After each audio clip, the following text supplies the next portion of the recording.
Bueno, buenas noches con todos, buenas noches jóvenes. Hoy día vamos a continuar con el desarrollo de su curso de capacitación.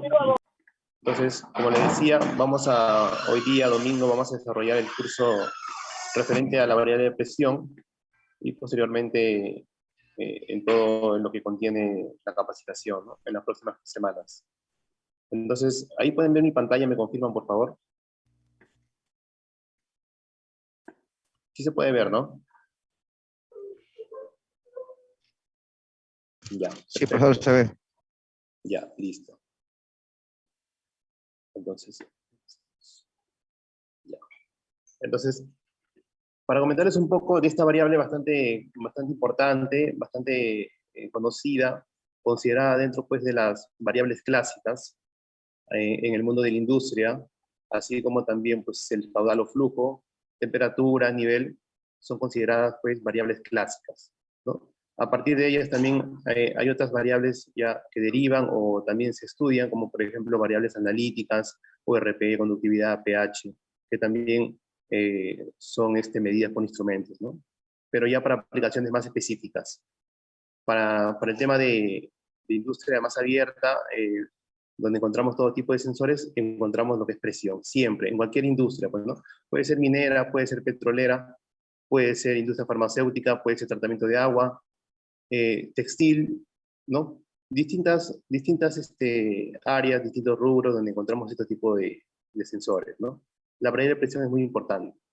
Entonces, quería, bueno, un poco para conocer al equipo, a los jóvenes que se han matriculado, de repente me podrían comentar si en su labor de trabajo, en el lugar donde seguramente dan servicio, ¿alguna vez han entrado en contacto con esta variable? ¿Han medido indirectamente, directamente, la han supervisado? ¿Han de repente calibrado un instrumento? Seguramente en un transmisor, o de repente habrán visto un sensor, o de repente los que son técnicos han puesto en servicio tal vez algún, algún equipo, ¿no? A ver, me comentan por favor, alguien que quiera participar.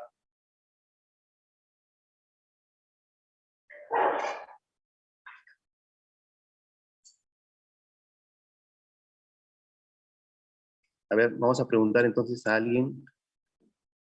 A ver, por aquí. Ronald Parco. Ronald Parco, buenas noches. ¿Nos puedes comentar un poco, por favor, si tú alguna vez has utilizado, has configurado o has visto de repente, o en el lugar donde trabajas, eh, algún instrumento de presión? Hola, buenas noches. Sí, hemos visto yo y en trabajo en Altamina he visto sensores de presión, he conectado negativo y positivo. Ya, perfecto. Y nada más, sí, hemos hecho mantenimiento, nada más. Hemos hecho mantenimiento y ya pues hemos cambiado, nada más. Pues eso fue unos 3 meses, 4 meses. Ya. Qué bueno, qué bueno. Lo importante es que ya por lo menos conoces el equipo, sabes más o menos seguramente de su funcionamiento, seguramente de una manera básica, ¿no? Ya aquí vamos bueno, a entender un Claro. poco los principios de revisión, ¿no? Y la diferenciación que hay con respecto a todos estos tipos de principios, ¿no? Hay mecánicos, hay electrónicos. Entonces, vamos a hablar de ello, ¿no? Comentarles también, aparte, por ejemplo, ahí en la foto, ¿qué pueden ver? ¿Alguna vez han visto este tipo de equipos? Acá hay transmisores de presión, pero con diferente entrada de brida para la conexión al proceso. Por ejemplo, acá por ahí un diafragma, ¿no? Diafragma, que se utiliza normalmente en procesos, pues, donde no hay altas presiones, tampoco variaciones de temperaturas altas, como por ejemplo en plantas de tratamiento de agua con ósmosis inversa, ¿no? Para medir presión del agua que se encuentra en la tubería, ¿correcto? Pero se usan diafragmas. ¿Para qué? Justamente porque necesitamos medir una área más grande. No es como un transmisor de presión que está montado pues, en una rosca de 1/4, o de repente de medio. Entonces acá ya se utilizan diafragmas, ¿no? Para tener mayor contacto.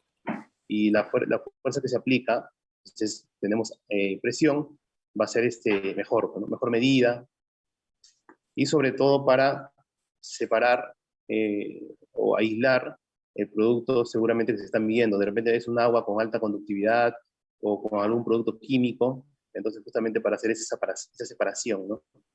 de que no esté el sensor directamente en contacto con el proceso, sino que de por medio haya pues un diafragma, ¿correcto? Entonces vamos a hablar un poco de la variable de presión, ¿no? Acá en la diapositiva podemos ver que nos indica que la presión es una fuerza por unidad de superficie, ¿no? Ya todos la conocen, P es igual a F sobre A, presión es igual a fuerza sobre área, y puede expresarse en unidades tales como Pascal, bar, atmósferas, kilogramos por centímetro cuadrado y PSI, ¿no?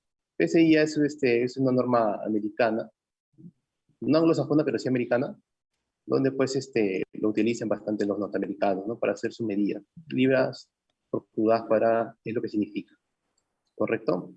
A ver, ustedes alguna vez, por ejemplo, Ronald, me comentabas que ese instrumento que habías conectado, estaba midiendo pues presión, ¿en qué unidades? ¿Recuerdas?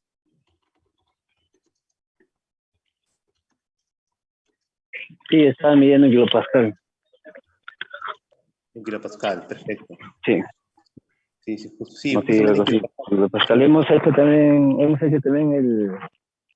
¿cómo se llama? El contraste de 4 a 20 miliamperes. Ah, ya, perfecto. Más o Sí, menos. como tal nos comenta Ronald, estos instrumentos miden pues, la presión en distintas unidades de medida, ¿no? Algunos en kilopascal, otras en presión barométrica, en bar, también pues atmósferas. Por ejemplo, para medir presión no sé, en esclusas de compartimientos para entrar a la planta, se utilizan presiones bastante bajas, ¿no? Milímetros de pulgadas de agua, columnas de mercurio, para unidades muy bajas. Pero ya para presiones altas, bar, ¿no? Bar, PSI, kilopascal, ¿correcto?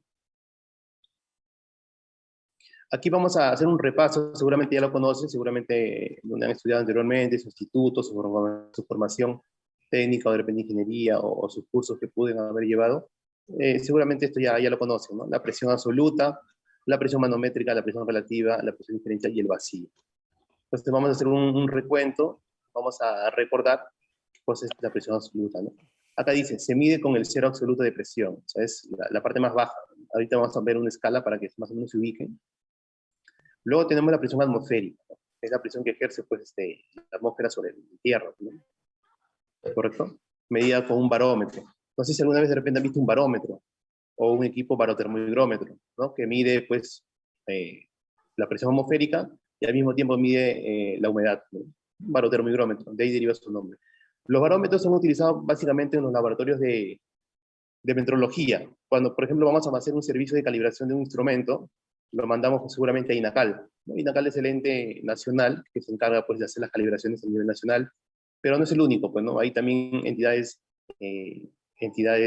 particulares, privadas, que dan servicio de metrología, servicios de calibración, y pues utilizan, ¿no? Este tipo de instrumento bastante, porque para la calibración, cuando yo emito un certificado, es importante que yo tenga la presión de la zona donde yo estoy haciendo la calibración, así como la temperatura, la humedad y sobre todo la presión atmosférica, ¿no? Con el barómetro. Luego tenemos la presión relativa, ¿no? Es determinada por un elemento que mide la diferencia entre la presión absoluta y la presión atmosférica, ¿no? Conocida también seguramente como presión manométrica, ¿no? Es la que miden los manómetros. Esta seguramente ya la conocen. La presión diferencial es la resta, ¿no? La sustracción de dos presiones, ¿correcto? Seguramente han visto un instrumento de presión diferencial que tiene pues dos entradas o dos salidas, como quieren llamar, al proceso, ¿no? Al sensor. Entonces ahí el equipo lo que hace pues es hacer una diferencia de presión. También bastante usado en la industria, seguramente lo conocen, lo han visto.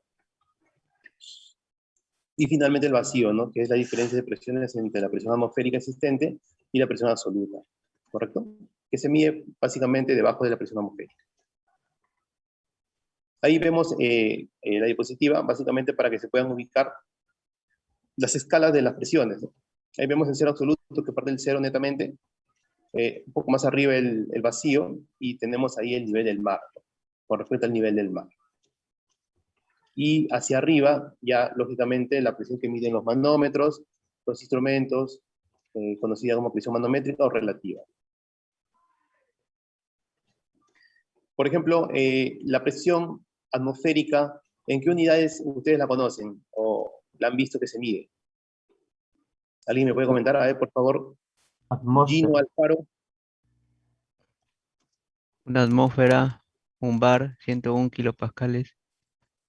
Muy bien, perfecto. Una Eh, consulta. sí, La clase está siendo grabada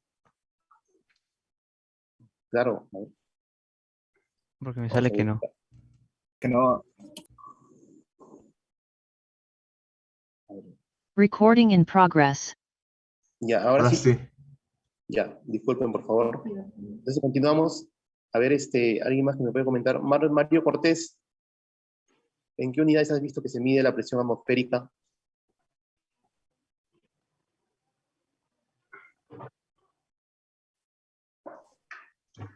Ya, parece que no está. A ver, les comento también, como dice su compañero, como lo dijo, se mide pues en kilopascal, en atmósferas, y también en milibar, ¿no?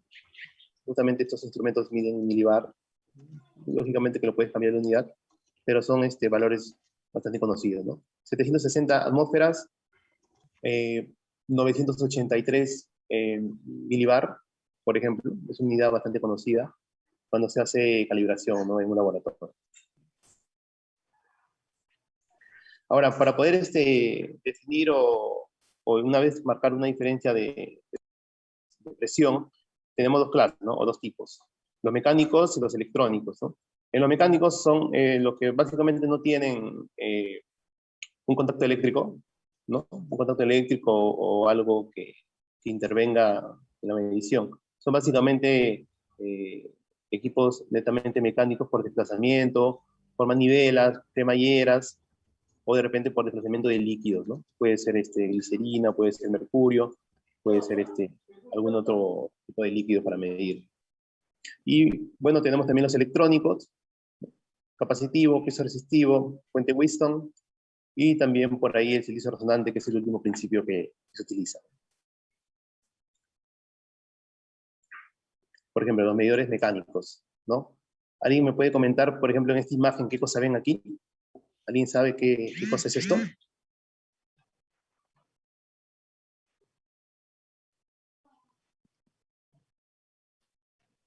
¿Se me escucha? ¿Me escucha? Sí, sí, claro, te escuchamos. Ah, ya, sí. Si no me equivoco, este instrumento creo que es una balanza.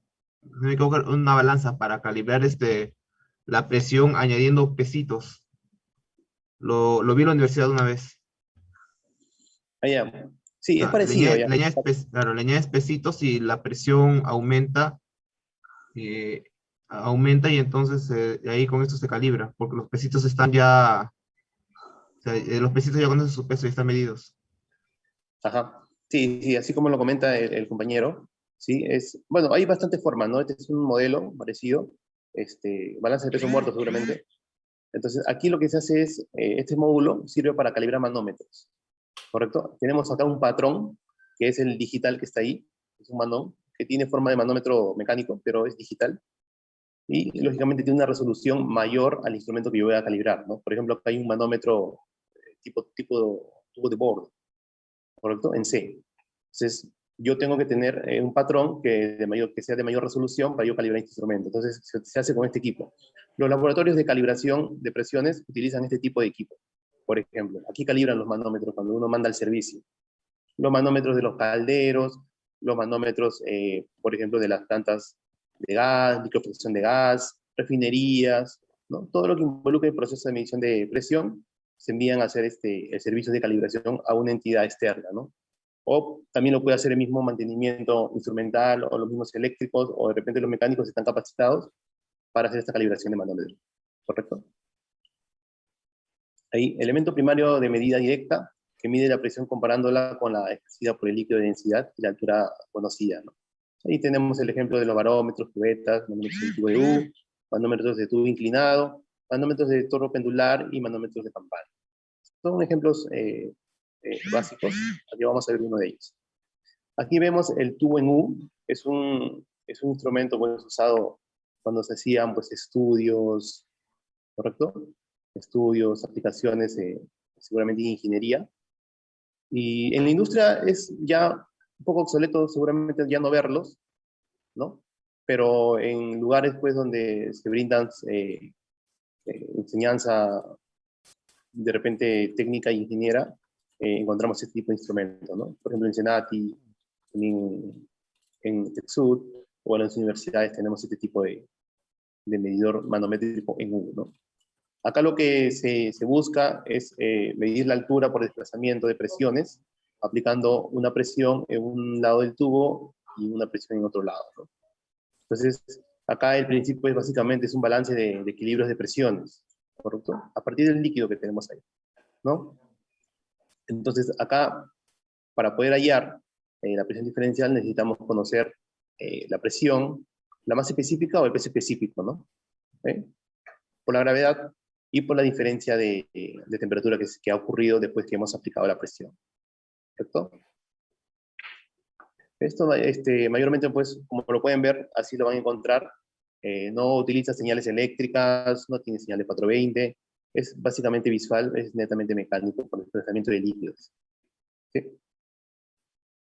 Acá vemos un manómetro en columna, básicamente el mismo principio, pero acá tenemos una lectura que hay que considerar que el diámetro donde vamos a hacer la medición de la altura que se va a desplazar debe ser 10 veces mayor. Por ejemplo, aquí, ¿no? Vemos que una presión en el PA, tenemos un diámetro 10 veces mayor que en el PB donde vamos a medir. Entonces ahí va a haber un desplazamiento. ¿Correcto? Desplazamiento. Luego tenemos el manómetro en columna inclinada, que es básicamente el mismo principio, pero ahí hay una inclinación, un alfa, ¿no? Esto de acá, por ejemplo, se utiliza normalmente en donde en las esclusas para laboratorios farmacéuticos, ahí utilizan para medir la diferencial de presión de entre una cabina hacia otra cabina, ¿no? Entonces, utilizan este tipo de equipo bastante.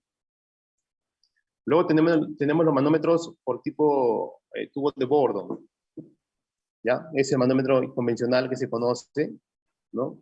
El cual está constituido por un tubo de sección elíptica que forma un anillo, ¿no? Un anillo completo cuando aumentamos la presión al inferior de este tubo. Tiende a deformarse manipulando la aguja indicando un sector dentado y un piñón. Esta parte de aquí es el mecanismo que tiene.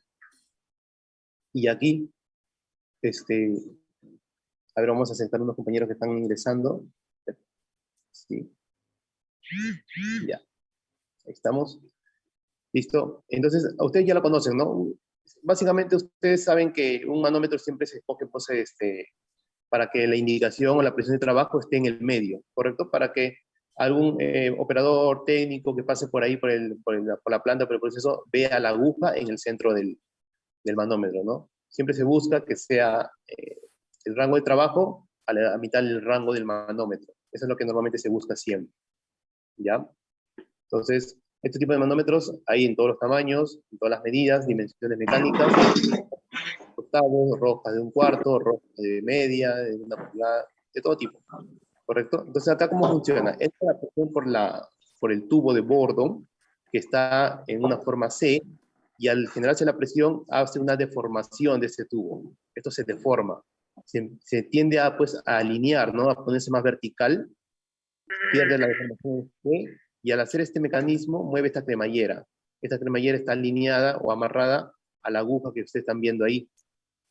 Y por ese efecto hace que se mueva la aguja y podemos ver la presión. ¿No?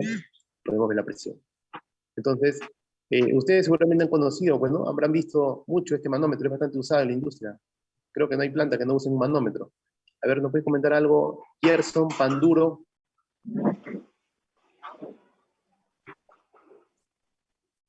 Gerson, Panduro, a ver, coméntanos si alguna vez has visto, has instalado este tipo de manómetros.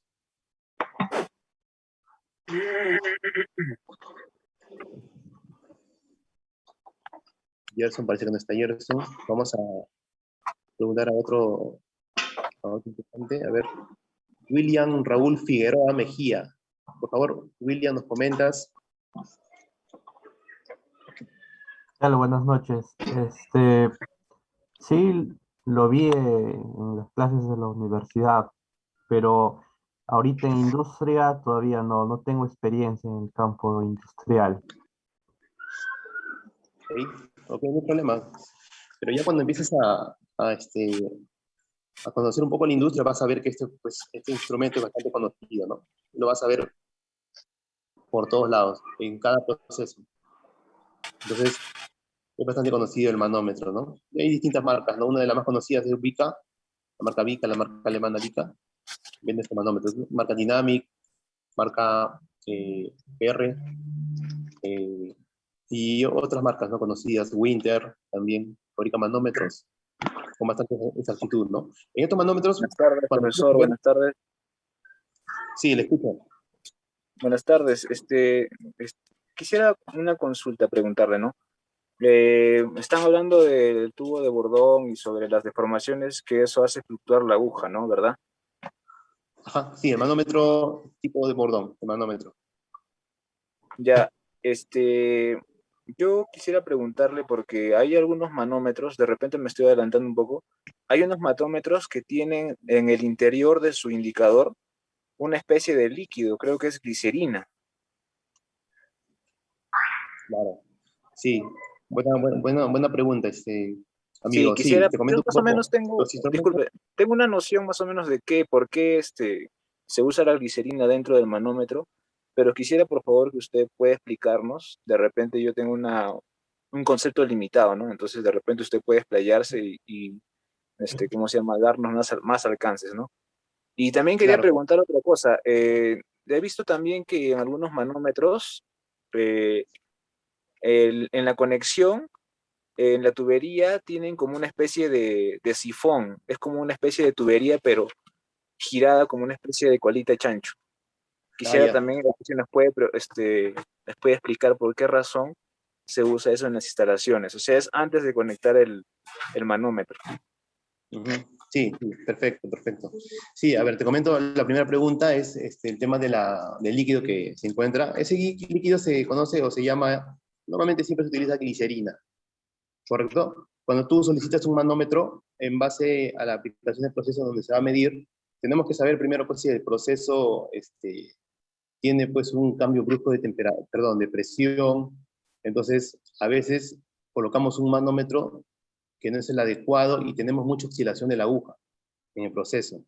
Justamente existen manómetros que tienen este líquido, que es glicerina, ¿correcto? Que se agrega por la parte de arriba o ya vienen agregados para evitar la oscilación en el proceso, ¿no? Porque puede haber mucha variación. Por lo mismo que de repente el fluido viene de una bomba, vienen de codos, reductores, Y, válvulas, entonces hay variaciones de presiones en todo momento, ¿no? El flujo también es turbulento, entonces ahí se colocan manómetros que tengan glicerina para evitar la oscilación, ¿no? Entonces la aguja la vemos un poco más estable. Justamente esa es la razón.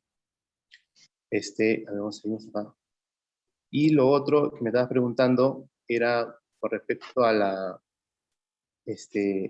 me decías hasta la presión, creo, del tubo sifón.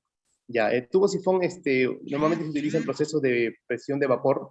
Ahí encontramos el tubo sifón justamente para que cuando ya empiece a generarse la presión, se evite o entre un cambio brusco de presión al manómetro y no golpee. Justamente el fluido entra, hace como una especie de un círculo entero y genera la presión y ya no hace un golpe tan fuerte porque en los procesos térmicos de calor, básicamente presión, porque en manómetros de presión de los calderos, ahí lo vas a encontrar, encontramos este tipo sifón, que es una especie de colita de chancho, ¿correcto? Y lógicamente también ayuda el tema de la condensación, que es bastante común, pues, ¿no? En procesos térmicos, como caldero, la condensación.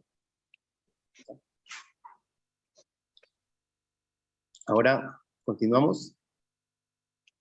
Continuamos, aquí tenemos un medidor de presión que se conoce como diafragma, perdón, acá había un error, es presión. Diafragma, ¿no? El diafragma pues es un dispositivo de medición de presión que constituye una forma ondulada, ¿no? Acá vemos los diafragmas, uno detrás de otro, y vemos cómo el ingreso de la presión entra por el lado derecho, ¿correcto?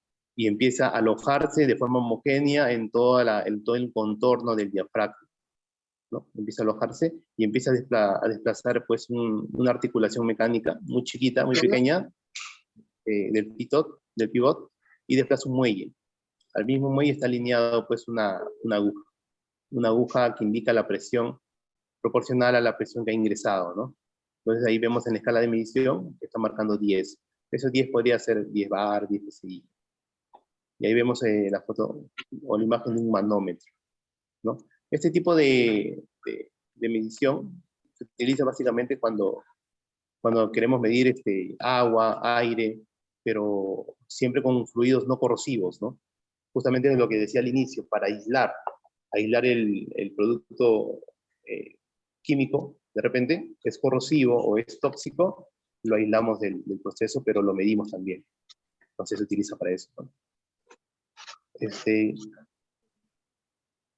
Entonces, también lo encontramos en plantas de agua, básicamente lo encontramos bastante en en plantas de agua de ósmosis inversa, en plantas de sanitización de agua, aguas para estériles, bastante usado, por ejemplo, en procesos de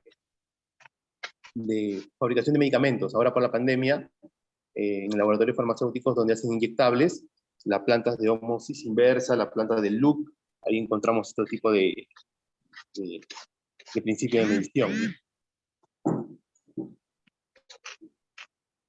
Luego tenemos el medidor de presión por fuelle.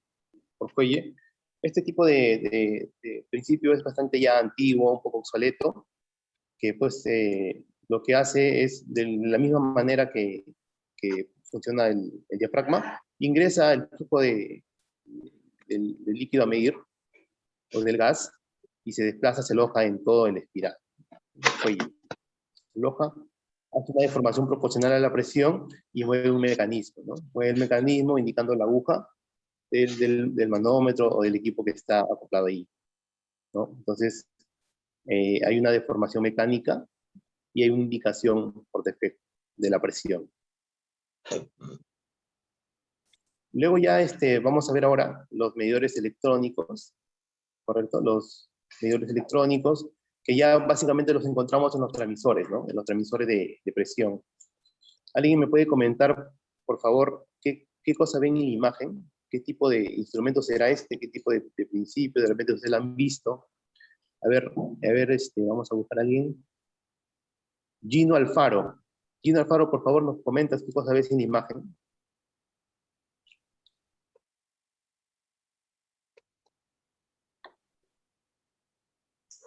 Gino Alfaro. Gino nos responde. Vamos a preguntar a Anderson Torres Zulca. Anderson, por favor, tus comentarios respecto a la imagen.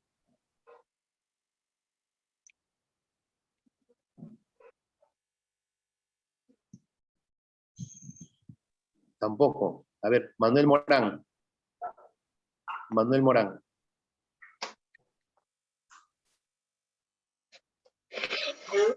Sí, le escucho, le escucho. Sí, Manuel, ¿qué tal? ¿Cómo estás? Sí, preguntaba si alguna vez has visto ese escucho. instrumento, lo conoces en la foto.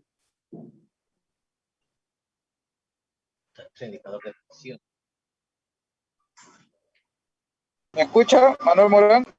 Sí, ahora sí le escucho. Sí, Hola. le escucho. ¿Cuál es la pregunta? Sí, te preguntaba si alguna vez has visto este tipo de instrumento, o lo conoces de repente, el de la foto. Sí, correcto. He trabajado con transmisores de presión diferencial y transmisores de presión, que son por membrana, ¿no? Se detectan por membrana, en esos dos tipos. Ok, muy bien, perfecto. Gracias. Sí, como dice su compañero, pues hay esos tipos de transmisores, ¿no? De presión por membrana. Aquí vemos, por ejemplo, uno por presión diferencial. Aquí vemos uno tipo ciego, ¿no? Se dice transmisor tipo ciego porque no tiene indicación local, ¿no? No tiene indicación local, no es como el de atrás. Este acá es tipo ciego, solamente tiene cables. Y por acá, este de aquí debe ser un silicio. Puede ser cableado, puede ser inalámbrico, depende del protocolo de comunicación que venga, ¿no? Que tenga. Entonces, uno de los principios bastante utilizados, muy común en todas las industrias, es el sensor de presión tipo capacitivo. ¿correcto? Tipo capacitivo. Entonces, este tipo de sensor está constituido por un diafragma isolador y un diafragma sensor. ¿Y por qué se utiliza pues un diafragma isolador en este tipo de sensores? Justamente para aislar, otra vez, aislar el proceso físico con la medición del sensor, porque el sensor lo tenemos que proteger siempre, ¿no? Es un elemento bastante delicado, bastante exacto, preciso, que lo tenemos que cuidar. Entonces, acá se utiliza un diafragma isolador, ¿no?, que protege el mundo físico para protegerlo de corrosiones, porque justamente los productos que medimos, los líquidos o el gas medimos, es poco abrasivo, corrosivo o es peligroso. Entonces se utiliza este tipo de sensor, ¿no? Luego por aquí vemos el fluido que hay internamente en el sensor, correcto, que es esta parte amarilla. La parte amarilla es un líquido que está en contacto con unas placas eléctricas, porque al principio es capacitivo. Entonces, ¿para qué se coloca el fluido ahí? Justamente para darle esa forma de flexión, ¿no? Para que haya ahí la variación de capacitancia, ¿correcto? Acá va a haber una variación de capacitancia cuando la presión se ejerza por la derecha y por la izquierda, ¿correcto? O por un lado. Va a haber una variación de capacitancia en coordinación con el flujo que está acá, se deforma y acá envía pues una señal eléctrica, ¿correcto? Una señal eléctrica. Básicamente, ¿cómo funciona pues un condensador? Así funciona, igualito, pero ya aplicado pues a un sensor bien diseñado para poder medirlo, ¿correcto? Su superficie metálica, y ahí ustedes ya lo conocen, el sensor. Para medir presión, fluido interno, hace presionar el diafragma, ahí lo vemos. Entonces, por variación de capacitancia, ¿no? Sensor de presión capacitivo. Aquí el sensor de presión piezoeléctrico, el piezoeléctrico, es un sensor bastante interesante, seguramente la industria lo han visto, lo conocen, ¿no? Acá dice, no necesitan de una fuente externa, porque está formado por elementos piezoeléctricos, que transforman la deformación sufrida en una señal eléctrica. Aquí lo que quiere decir es que este elemento, una especie de cristal, cuando yo lo someto a una fuerza externa, a una presión, este cristal, en unos terminales, emite una señal eléctrica, ¿correcto? Una señal eléctrica, proporcional a la presión que se le está sometiendo, ¿correcto? Y acá vemos un diafragma, ¿no? Siempre los diafragmas están ahí justamente para proteger siempre al elemento sensor, que es el más importante. Entonces, ahí vemos el sensor de presión piezoeléctrico, bastante utilizado también en la industria, ¿correcto? El cual es un cristal simétrico que cuando sufre una deformación en su eje axial emite este tipo de señal, ¿no? Muy interesante este tipo de sensor, ¿no? Lógicamente que esto es solamente el sensor, luego esta señal proporcional a la presión se envía pues a un equipo conocido como transmisor. El transmisor lo que hace ya es amplifica esta señal, porque esta señal tiene una naturaleza eléctrica, pero no es estandarizada, no especificada, ¿no? Seguramente hay una tabla proporcional, pero no está estandarizada. Entonces esta señal recién es enviada a un transmisor. El transmisor lo que hace es, ¿qué cosa? Recibe la señal del sensor, la amplifica, ¿correcto? La amplifica, la procesa y al final envía una señal estandarizada. Ese es el concepto básico de un transmisor industrial. ¿Qué tal? Buenas noches. Su función es enviar una señal estandarizada. A ver, vamos a hacer una pregunta.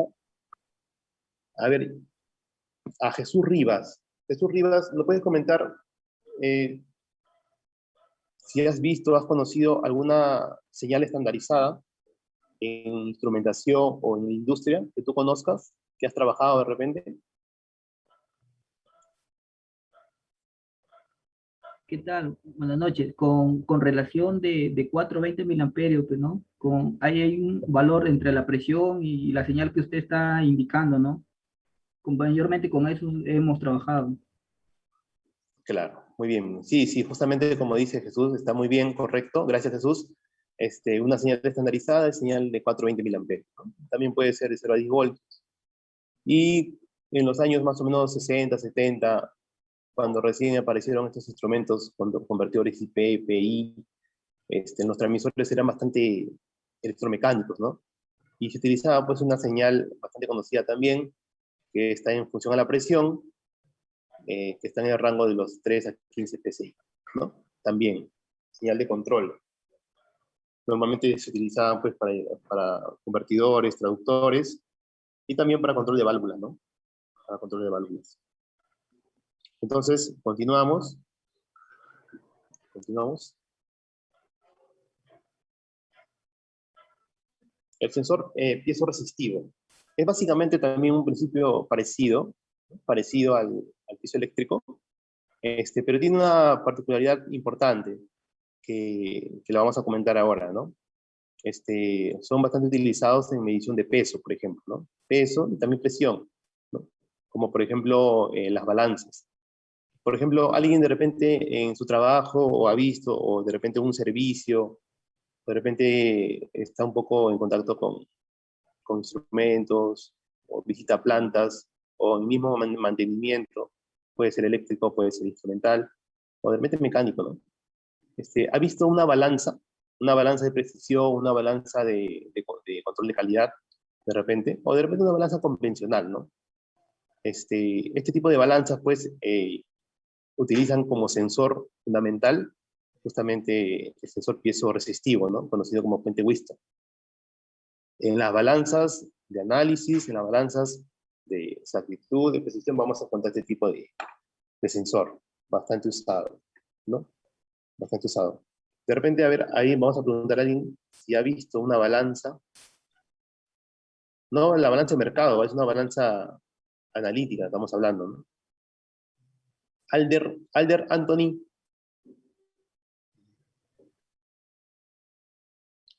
Alder Anthony. A ver, nos comenta si alguna vez has abierto una balanza y has visto el sensor. Hasta que Anthony nos contente, vamos preguntando también a Darwin Chora. Darwin, por favor. Ah, ya, está escribiendo. No, no la he visto, ya.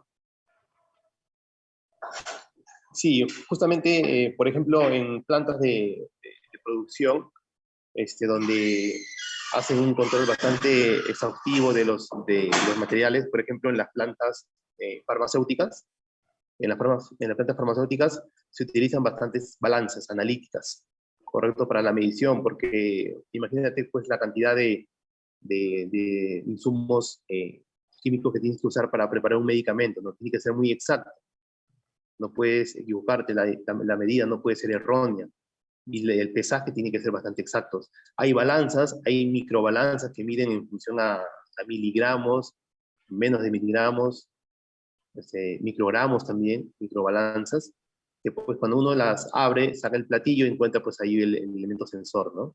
Cuando son balanzas grandes también encontramos ahí el puente Whiston.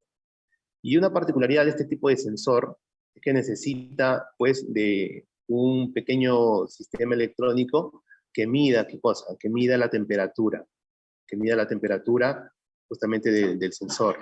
¿Para qué? Para que pueda hacer una compensación. Porque justamente cuando acá hay una variación, justamente por la fuerza ejercida en este tipo de equipo resistivo, la temperatura lo afecta. Entonces, justamente, por ejemplo, las balanzas utilizan un sensor adicional para medir la temperatura, donde justamente se está dando el fenómeno de la variación de la resistencia, para que y luego en su tarjeta electrónica, ¿qué cosa lo hace? Hace pues una corrección, una compensación del valor y tengamos un valor más exacto, ¿correcto? Un valor más exacto. Entonces, por ejemplo, acá lo puse, ¿no? Se colocan resistencias de ajuste para compensar la medida de la variación de temperatura, ¿no? Y lógicamente que este tipo de sensor envía la señal a un transmisor, ¿no? O un equipo electrónico que ya lo va a empezar a procesar, lo va a amplificar, ¿no? Lo va a discretizar y al final pues, lo va a emitir como forma estándar. Entonces, bastante interesante este tipo de... Disculpe, Roger, una consulta. Ese Sí, lo sensor escucho. tipo piezoresistivo, varía su resistencia en función de la presión, ¿no? Y manda Sí, una correcto, señal eléctrica que viene después amplificada.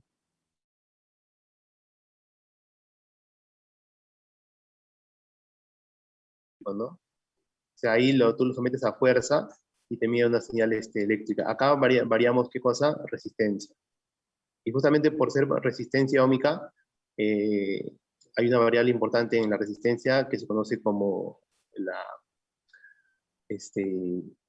hay una variable que se llama no conductividad, sino la resistividad. La resistividad varía mucho cuando la temperatura está bastante inestable, ¿no? Justamente para eso, para subsanar ese problema, se conecta o se coloca pues, un sensor que mide la variación de temperatura para hacer una corrección y tener una lectura de resistencia más exacta.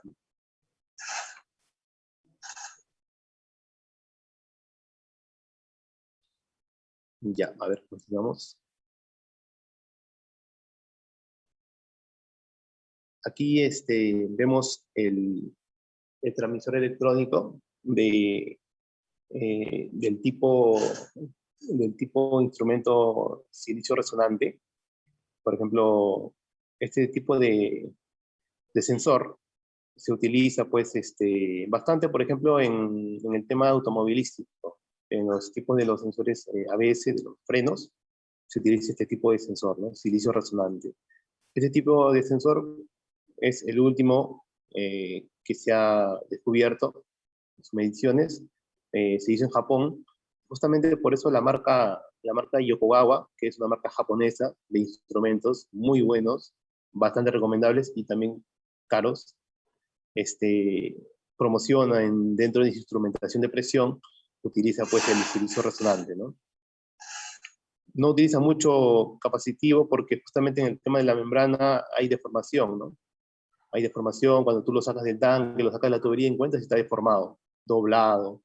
Y esa deformación genera un error en el tiempo, que seguramente se puede ajustar, pero igual está deteriorando el equipo, pues, ¿no? El sensor. Y lo tienes que cambiar, ¿no? Por un tema de mantenimiento. Entonces, este tipo de instrumento silicio resonante es bastante confiable justamente para esta aplicación de presiones, ¿sí? ¿Y cómo es que funciona? Sencillo, hace vibrar y genera oscilaciones proporcionales a la presión que se le está ejerciendo. Entonces ahí emite una señal también, no estandarizada, pero le envía al transmisor. El transmisor ya, ¿qué cosa hace? Lo recibe, lo amplifica y envía una señal estándar. ¿Estándar de cuánto? Puede ser de 420 miliamperios, puede ser a 10 voltios, la señal estándar que necesitamos en la industria o necesitemos en la planta para poder procesar y controlar, ¿no? Entonces, este tipo de sensor es bastante importante, bastante interesante también conocerlo, ¿no? Otra cosa también que le quería comentar es, por ejemplo, las marcas de los instrumentos se conocen bastante por la especialidad que manejan, ¿no? En función a su variable. Por ejemplo, una de las marcas bastante confiables para medir presión, para medir nivel, es la marca Vega, así como también ABB. Para temperatura, Rossmann, ¿no? Son marcas que uno ya por la experiencia o cuando visita bastantes plantas encuentra en los instrumentos y sabe seguramente en qué tipo de marca puede tener falencias, ¿no? Justamente ya cuando se le somete a procesos. Entonces ahí encontramos varios tipos de versiones también de los especialistas, de los técnicos, de los ingenieros que nos comentan, hasta los mismos operadores, ¿no? El feedback del operador es bastante importante porque ellos son los que están en contacto con la planta, con la máquina, y saben y pueden reconocer también cuando un instrumento simplemente en su operación está trabajando bien, ¿no? O no falla. Eso es bastante interesante también escuchar a los operadores. Entonces, voy a hacer una pregunta, a ver, alguien, a Gerson Panduro. Gerson, ¿nos puedes comentar, por ejemplo, en el lugar donde trabajas o de repente donde seguramente hay una visita o de repente has visto, no sé, de repente cuando has buscado información, ¿qué marca de instrumentos tú has podido conocer o sabes o tienes alguna referencia? Coméntanos, por favor.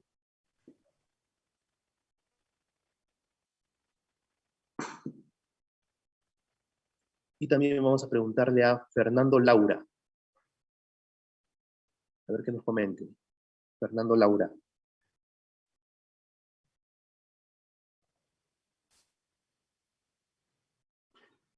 No están los dos. A ver, Guillén, Claro, buenas noches, Roger. La verdad que no he visto, es la primera vez que recién estoy tocando así el tema de sensores industriales. Solo he visto en la universidad nada más, en las clases. Pero, o sea, sensores básicos, ¿no? El DB35. A un Ok, PT100 también he visto, pero eso nada más. Más, no he tenido contacto. sí, está bien, no ¿Me hay puede problema, no hay problema. explicar? Justamente este tipo de capacitación es para aprender, pues, ¿no? Para conocer un poco más. Y bueno, se le da un alcance bastante oportuno para que luego ustedes en su curso práctico, ¿no? En su laboratorio lo puedan aplicar, ¿no? Lógicamente que cuando vayan a la industria, en algún momento, van a encontrar muchas marcas de instrumentos, instrumentos de presión, temperatura, nivel, flujo, eh, esos son los clásicos, ¿no? Y por ejemplo, en analíticos, por ejemplo, oxímetros, que miden el nivel de oxígeno de la combustión en un caldero, por ejemplo, ¿no? Ahí otro, un pH, un pHímetro, un conductímetro, también hay por ejemplo, un equipo torquímetro, también hay un equipo que mide ORP, un equipo que mide TOC. TOC son variables que se le mide al agua purificada del inyectable para que se pueda producir el inyectable. Es un instrumento bastante importante y eh, bastante crítico también en la planta. Yo cuando trabajé pues, en una farmacéutica tenía que calibrar ese tipo de instrumento. Es todo un tema para calibrar ese tipo de instrumento. Es un equipo demasiado crítico. Y así, pues, ¿no? Y así bastante tipo de instrumentos, ¿no? En distintas marcas, en distintas marcas. Una ¿Se marca bastante refiere confiable. con crítico, Roger? Disculpe. Sí, sí, claro, sí, sí, mucho. También, No, ¿a qué se refiere con crítico? Digo, o sea, difícil o delicado, caro, ya, da miedo. claro, claro. Lo que pasa es que justamente antes ya o sea, el insumo para hacer los inyectables, por ejemplo, el agua purificada, es un agua destilada, ya recontra pura, no hay ningún microorganismo que pueda causar un mal a la gente que se ponga las inyecciones. Entonces, esta agua se mide con un instrumento que se conoce como instrumento TOC. Se mide la cantidad de oxígeno y carbono que hay en ese líquido cuando pasa a producir. Entonces, ese equipo tiene que ser muy exacto, no puede fallar. Se tiene que calibrar en su tiempo, tiene que hacer su mantenimiento y tiene que ser muy exacto, sobre todo cumpliendo el procedimiento de calibración, porque hay procedimientos de calibración para instrumentos, ¿no? Para variables. Si quieren conocer un poco más de eso, en INACAL existen los procedimientos para calibración de instrumentos. Pero eso justamente ya lo da los servicios de metrología, ¿no? Las empresas que dan servicios de metrología, calibración, ellos tienen todos esos procedimientos, ¿no? Entonces, ese es el instrumento tipo silicio resonante, ¿no? Silicio resonante. Otra cosa que les quería comentar es también el tema de la señal.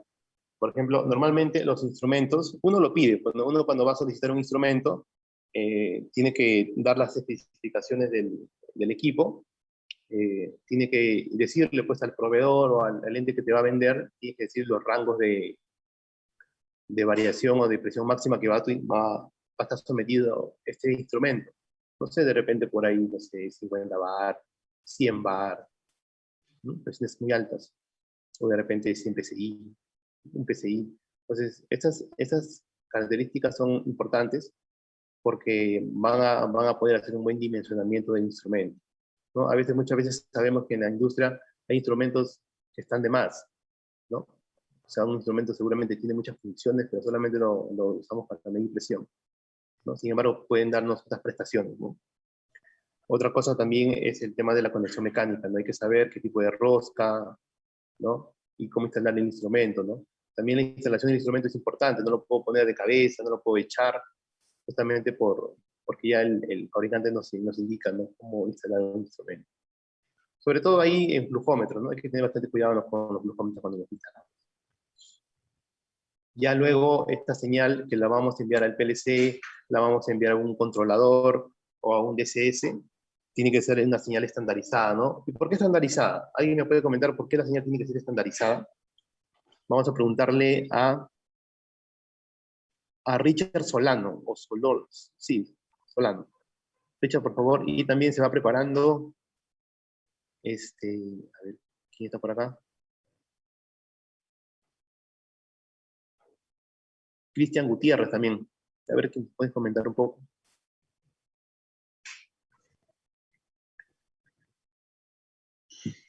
¿Por qué una señal de un instrumento tiene que ser estandarizada?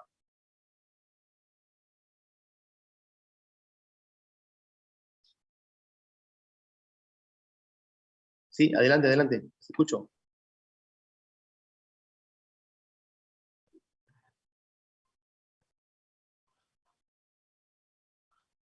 ¿Se escucha, jóvenes? Sí, sí, adelante. Roger, eso es por norma, ¿no? O sea, por los protocolos que se siguen. Protocolo HART y no me recuerdo el otro, ¿no? De 420 miliamperios y de 0 a 10 voltios, ¿no? Ujú, claro, correcto, buen aporte. Gracias, gracias. A ver, Manuel también, ¿no quiere decir algo? Sí, una señal estandarizada es una señal con la que ya se trabaja estándarmente, ¿no? O sea, es una señal que el PLC o el sistema de control permite dar una lectura, por ejemplo, de 4 a 20 miliamperios. Si estamos fuera de esa lectura, puede ser fuera de rango o simplemente no le llega una señal al controlador, ¿no? Claro, perfecto, correcto. Muy buena intervención. Giuseppe, o Giuseppi, Alexander.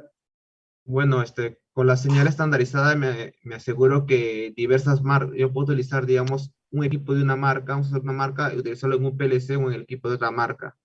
Y así, digamos, hay compatibilidad.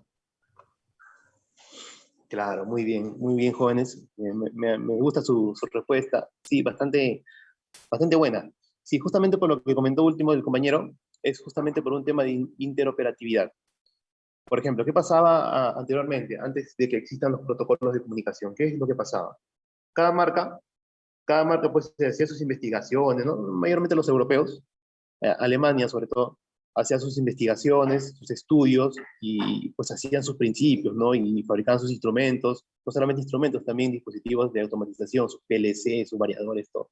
Y cada uno hacía su lenguaje, cada uno hacía su lenguaje, cada uno tenía su tipo de señal estándar para ellos mismos, y cuando uno quería, pues, armar, no sé, digamos, una planta de control, pues tenía que comprarle a un solo fabricante todo, porque no estaba estandarizado. Entonces, justamente por este tema, se empezó a hacer luego con los consensos, los foros, los eventos donde se buscaba encontrar señales estándar. ¿Para qué? Para que justamente las empresas puedan hablar en un solo idioma, ¿no? Tener un tipo de señal indistintamente de la marca o de la procedencia del instrumento. Entonces, se llegó pues a definir que el 420 mil amperios sería una señal estándar que todos los instrumentos o todos los proveedores que fabrican instrumentos deben tener, de todas maneras. 420, 0 a 10, 3 a 15 PSI, ¿no? Lo más comunes. Miguel nos quiere comentar algo. Miguel Aguila Palacios. Sí, profesor, gracias. Yo he visto unos transmisores de presión y también de presión diferencial que digamos que el instrumento o el punto de conexión no va directo a la, digamos, a la tubería de proceso, sino que el punto de conexión va como una especie de tubería así como flexible y en un extremo tiene como una brida. Y me parece que dentro de esa tubería articulada tiene como una especie de líquido. ¿Usted nos puede explicar algo de eso, por favor? Si me he dejado entender. Claro, claro, por supuesto. Eso lo que tú estás diciendo es un transmisor de presión diferencial con sello. Ahí te voy a poner la foto para que lo reconozcas.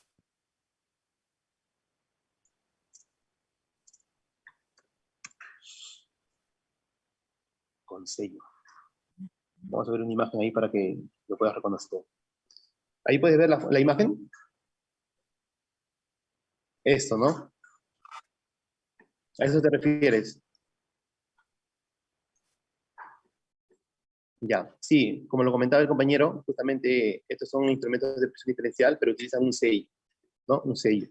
Por ejemplo, el instrumento va montado, pues, digamos, al costado del tanque o está montado con un elemento mecánico, una estructura fija, y utiliza, pues, esta medición no montada en el mismo proceso, ¿no? Montado seguramente en un costado o en un módulo, pero tiene los sensores mediante este tipo de manguera flexible, ¿no? Y están así medio colgando, están puestos a un costado. Este es el mismo principio, la presión se ejerce justamente en la parte de aquí, ¿no? la parte de ahí, de esa parte de tipo espiral que tú ves, ahí está el diafragma, se fuerza la presión y dentro de toda la manguera, durante todo el recorrido hasta llegar a la cámara de presión del transmisor, hay un líquido, pues, ¿no? Hay un líquido. Como la glicerina, así parecido. Ajá. Puede variar el líquido, pero eso es como una glicerina o es un líquido, no me acuerdo del otro nombre, pero normalmente es glicerina, que al haber una presión aquí, la misma glicerina también entra en presión, pues, ¿no? Por defecto, se satura a presión toda la manguera y llega pues al elemento del transmisor, al elemento sensor del transmisor, y ahí sí ya se realiza la presión diferencial porque tiene dos sellos, pero esto se conoce como sello. Ahora, aquí también hay otro tipo de transmisor, ¿no? Miren por aquí, miren, ahí está, ¿no? Bridado. Acá tengo mejor medición de área, y también tiene una especie de diafragma ahí, ¿no? Pero con condición a brida. También hay, por ejemplo, en Autotec, condición a rosca, ¿no? Que puede variar. Pero sí, ese es el que te referías, ¿no, compañero? Sí, profesor, eso es lo que yo estaba haciendo referencia. Sí, me ha quedado claro la explicación, gracias. Ya, perfecto, muchas gracias. Ahí está, pues, ¿no? Ahí vemos una fotito de un tanque, ¿no? Justamente esto de aquí se utilizan, pues, para tanques cerrados, ¿no? En el tanque cerrado ahí cuando pasemos a la variable de nivel, ahí vamos a explicar ese tipo de principio, ¿no? Sí, porque también hay que tener en cuenta que queremos medir, por ejemplo, una variable, pero la hacemos en función a otra. Por ejemplo, yo puedo medir nivel, pero mido en función a presión, ¿correcto? O puedo medir flujo en función a presión diferencial. Entonces, ese tipo de mediciones respecto de otras variables es importante conocerlas, ¿no? Perfecto. Ya, ¿alguien más tiene una pregunta con respecto a estos transmisores de presión? Alguien que nos quiera comentar seguramente una experiencia en la planta, o tiene alguna duda de repente, ¿no? Con un montaje, instalación de un instrumento, de una marca en particular, un accesorio del instrumento también. Acá estoy mostrando las imágenes, de repente ahí con eso se guían, ¿no? A ver. Profe, una consulta, disculpe la molestia. Sí. Adelante. Yo en algunos casos he visto que el instrumento, el transmisor, dependiendo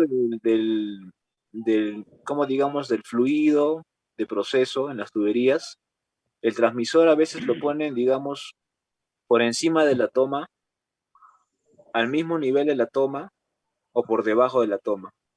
¿En qué casos se podría hacer valer eso, no? A ver, no entendí muy bien. O sea, cuando te refieres a que, o sea, el instrumento con todo y su elemento sensor está encima de la tubería, ¿te refieres? Claro, o sea, digamos que hay una línea que tiene una salida para el instrumento, pero digamos que el instrumento no va conectado directamente a la línea, sino lo ponen a una distancia, a veces por encima, a veces al mismo nivel o a veces por debajo. Ah, ya. Y la indicación de la presión de la lectura tú la ves en el elemento que está en otro lado, ¿no? No en el mismo proceso, ¿no? En la tubería, digamos. Sí, sí, claro. Sí, claro. Eso de ahí se utiliza cuando, digamos, por ejemplo, ¿no? Cuando alguien de mantenimiento o el operador necesita saber, por ejemplo, la lectura de la presión, pero el lugar es un poco inaccesible, se utiliza No tengo llave, indicadores. ¿bajo llave? ¿Cómo no vas a tener llave? Y yo no Utiliza bajo un llave, indicador tú necesitas llave también, amor. donde No tengo llave. el elemento sensor que mide la presión está conectado en el proceso, pero por una señal eléctrica envía pues en otra parte. Por favor, apaguen sus micros. Entonces utilizan un indicador local, ¿no? El instrumento es ciego, es un sensor ciego, pero en otra parte donde se puede observar el transmisor ya con indicación, ¿no? Justamente por el tema de la inaccesibilidad del lugar, pues, ¿no? Del proceso. O lo otro, que también puede referir su compañero, es que el sensor está alejado del mismo transmisor. Y ahí aplicaría lo que justamente hace rato preguntó, ¿no? El elemento sensor, pero alejado del mismo transmisor. pero conectado lógicamente por una tubería, ¿no? Que envía la señal de presión.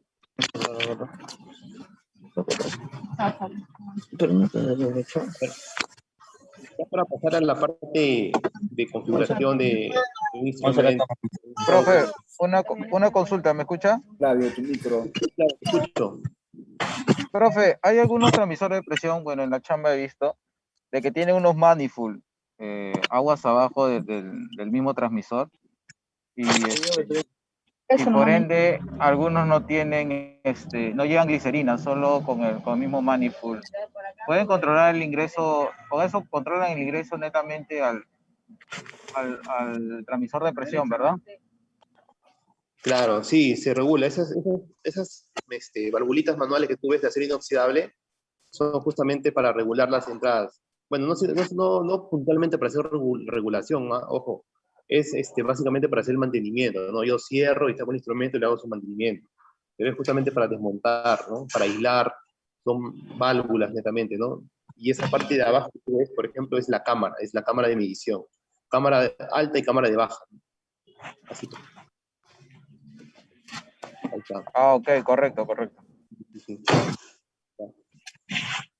Y vemos la foto, ¿no? Interesante. Profe, disculpe, con respecto a la pregunta que le hizo el compañero, yo he visto varios manifold y tienen como que varias llaves.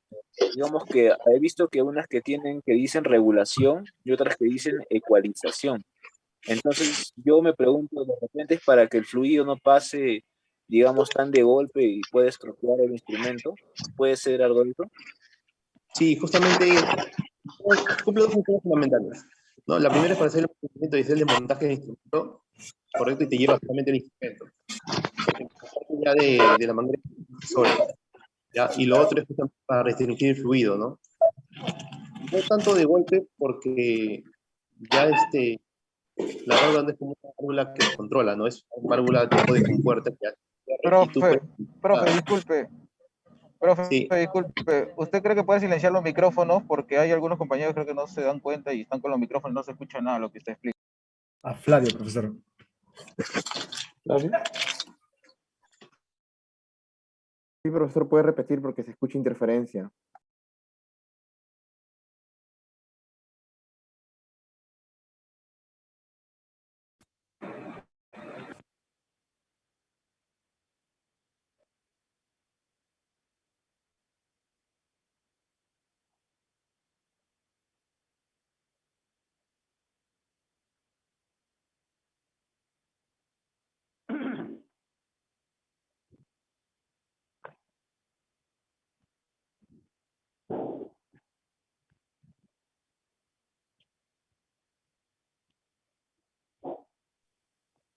No se escucha nada. Ahora ya no escuchamos ni al profesor. Apaga su micro, creo.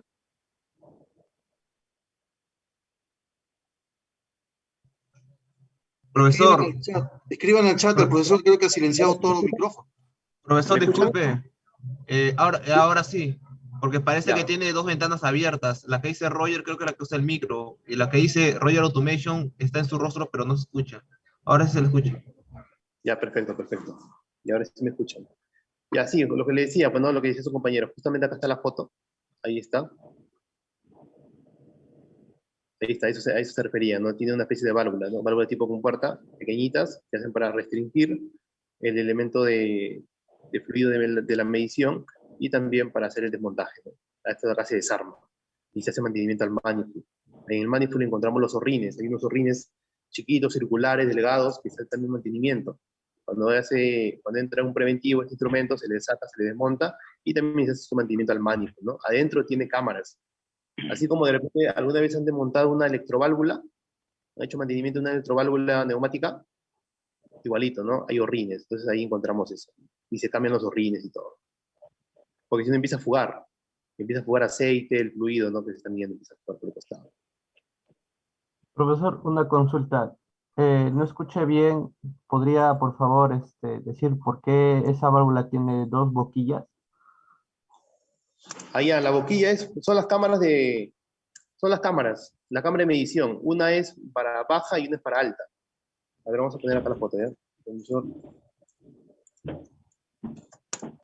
En un lado, en el high, entra la presión alta, y en el otro lado entra la presión baja. El instrumento mide, hace la diferencia y te indica la respuesta, ¿no? Tiene dos cámaras. Por ejemplo, acá. Ahí vemos. Presión arriba y abajo, ¿no? Otros le llaman high-low. Por ejemplo, aquí. Ahí está. Ahí vemos. Ahí vemos el elemento sensor. Viene el fluido por aquí, golpea la cámara de alta, porque lógicamente aquí hay mayor presión, y también entra por aquí, ¿no? Esta es una tubería que se mide presión diferencial. Golpea los dos flujos a los costados, a las dos cámaras, hace la diferenciación y envía pues esta señal de diferencia ya al elemento del transmisor. El transmisor ya se encarga de amplificar, de enviar la señal estandarizada y todo, ¿no? Para eso es. ¿Alguna pregunta más? Sí, profe, una pregunta. Sí. Profe, ¿en qué casos de los transmisores o los transductores me van a enviar una señal de 0 a 10 voltios, o de menos 10 a más 10, o quizá de menos 20 a más 20 miliamperios? ¿Solo en casos especiales o en muy delicados? No, eso básicamente depende de tu controlador, del proceso de la planta. Por ejemplo, un ejemplo, ¿no? Básicamente cuando es máquina, es una máquina, no sé, convertidora, máquina que embotella, donde hay procesos manufactureros, a veces no hay mucha instrumentación, pero en procesos continuos, planta de refinería, petróleo, gas, plantas de producción, o donde hay procesos de control continuo, ahí hay mucha instrumentación. Entonces, para yo poder controlar una planta necesito un controlador, ¿correcto? Un controlador de alta gama, que ya no es un PLC, porque el PLC ya queda muy limitado. Entonces se utiliza un DCS. El DCS es todo pues un sistema muy complejo, donde hay SCADA, hay variadores, drivers, elementos de automatización para controlar justamente todo este principio, ¿no? O esta planta. Hay servidores y todo, ¿no? Entonces hay un DCS. Entonces, si mi DCS, que al final también viene a ser un PLC, tiene pues sus entradas, sus módulos, con señal ya predefinida, porque tú cuando implementas un proyecto, tú mandas a comprar el PLC con sus entradas, sus módulos de entradas y salidas analógicas, digitales, tú defines, ¿no?, qué tipo de entrada. Allá, yo voy a comprar un módulo de señales analógicas que reciba señal de 420 miliamperios. No, no quiero eso, quiero un módulo que sea, o que reciba señales de 0 a 10 voltios, ¿correcto? Entonces todo va en función a qué, a tu controlador que va a controlar la planta o la máquina. Entonces, si yo tengo un transmisor de presión, que no sé qué tipo de señal envía, pero sé que va conectado al tal PLC, voy al PLC, miro el módulo, o reviso el plano, y me doy cuenta que es una señal de 420. Ah, ya. ¿Y por qué 420? Porque el PLC también recibe 420. Entonces yo voy a comprar un transmisor de 420 miliamperios, ¿correcto?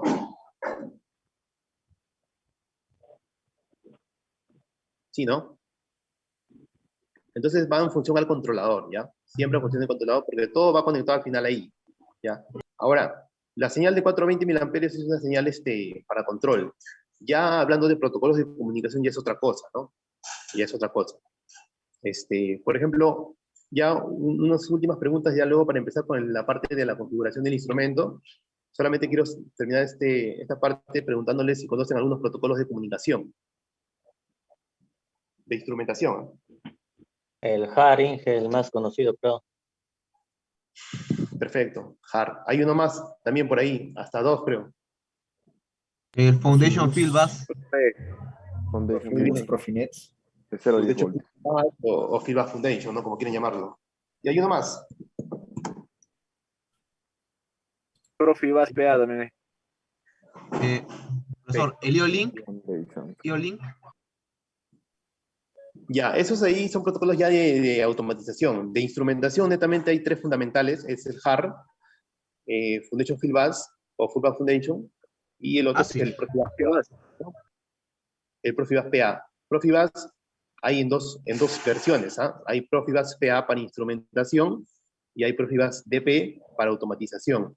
Justamente lo vas a diferenciar por el cable morado, ¿no? El cable moradito, ese es el Profibus DP, ¿no? Periferia descentralizada para automatización. Cuando vean un variador conectado con un PLC y un panel HMI y hay un cable morado, ese es un protocolo Profibus DP. Pero cuando ven en la planta un cable de color anaranjado o color gris en instrumentos, así como si fueran puenteados todos, ese es un protocolo Profibus PA, ¿correcto? Profibus PA. Pero el más usado, el más convencional, es el tipo HAR. Es el tipo HAR. Ahora ya la mayoría de instrumentos vienen con HAR. Lógicamente cuesta un poco más. No vais a pensar que cuando compras un instrumento viene por defecto con HAR. Tú lo pides con HAR. ¿Ya? O si no, solamente viene 420 y ya está. ¿Ya? Lógicamente que si es HAR, ya pues viene con un protocolo de comunicación para poder configurarlo en campo, con un handheld, con un dispositivo, lo hago por una laptop, lo hago con un handheld en campo mismo, o si no, directamente en el instrumento, ¿no? Pero el HAR sí es un protocolo bastante utilizado, muy común también en todas las industrias. Ya creo que las plantas petroleras ya usan con hecho Filvato, pero HAR en todo lugar vas a encontrar HAR, ¿no? Y si no hay HAR, 420, tranquilamente. 420 que también funciona muy bien y es una señal, hasta es más, hay plantas de proceso que no quieren cambiar a un protocolo porque tienen miedo, ¿no? A veces los instrumentos pueden fallar, porque no hay nada mejor que mandar tus 420 miliamperios, ¿no? Es más seguro. ¿No? 420 miliamperios es intrínsecamente seguro. ¿Y qué quiere decir eso? Quiere decir que pues, en 420 miliamperios no tiene la potencialidad de generar una chispa para un amado incendio. Es por eso que es importante que los protocolos sean bastante, bastante abiertos y protocolos, ¿no? Que justamente sean estándar. Son intrínsecamente seguros. El nivel de voltaje, por más que tú hagas un corto, ya no se va a pues, generar un amado incendio, ¿no? Está diseñado también para eso. Y HAR lo que hace pues, en la señal de 420 miliamperios, superpone pues, una señal analógica en función de la frecuencia, que a mayor frecuencia lo toma como un 0, y a menor frecuencia lo toma como un 1. Y así constantemente envía ceros y unos de forma codificada, y el instrumento está mandando pues, ¿no? Señal de la medición en línea, o señal pues, para cambiar parámetros y esas cosas, ¿no? Entonces, básicamente, HAR, como ustedes bien han dicho, es el protocolo más utilizado en industria, ¿no? Y es el más común, más fácil de configurar también. ¿Correcto? Entonces, si no hay una pregunta más, Profe. a ver, Giuseppe. Mi pregunta era que entre la configuración 420 miliamperos, 0,10 voltios, 0,24, ¿cuál es la más usada y cuál es la mejor? Ah, ya. Sí, 420 miliamperios, de todas maneras. Sí, 420 miliamperios. La mayoría de módulos de los PLC vienen a 420 miliamperios. Los controladores de nivel, flujo, caudal, vienen a 420 miliamperios ya por defecto. Y ese es más seguro. Ese es más seguro. Porque tiene menor potencialidad. Entonces, ¿una pregunta más o ahí queda? Ya para pasar la parte... Una pregunta más con el protocolo de Ethercat. ¿Cómo? Con el protocolo Ethercat. ¿Protocolo de Ethernet? De Ethercat. Ah, ya. ¿Qué pasó? Ese también es de automatización. Redes. Sí, seguramente ahí en sus trabajos habrán visto, ¿no? Cuando ven equipos ahí conectados en el sistema, hay bastante protocolos, sobre todo de automatización. De instrumentación no son muchos. Ya, perfecto. Entonces ya vamos a pasar a la parte práctica que, bueno, yo lo voy a hacer de forma remota, pero ustedes lo van a hacer ya propiamente cuando vengan aquí a Autotec con su laboratorio, ya con la ayuda de los profesores. Ellos le van a orientar en la parte de la configuración, calibración del instrumento, ¿no? Ahí ustedes mismos son ya con los instrumentos en distintas marcas, ¿no? Utilizando pues el software, utilizando directamente la calibración local, o si no a través de un documentador de la marca Fluke, ¿no? O Fluke. Entonces vamos a hacer eso ahorita, ¿no? Vamos a minimizar por aquí. Y ahí termina la diapositiva. Ya, algo que tienen que saber ustedes es que los instrumentos de medición, como se diferencian por marcas, cada marca pues tiene su propio software, ¿no? Su propio software para configuración, calibración de instrumentos. Entonces, cada uno tiene su propio software, plataforma.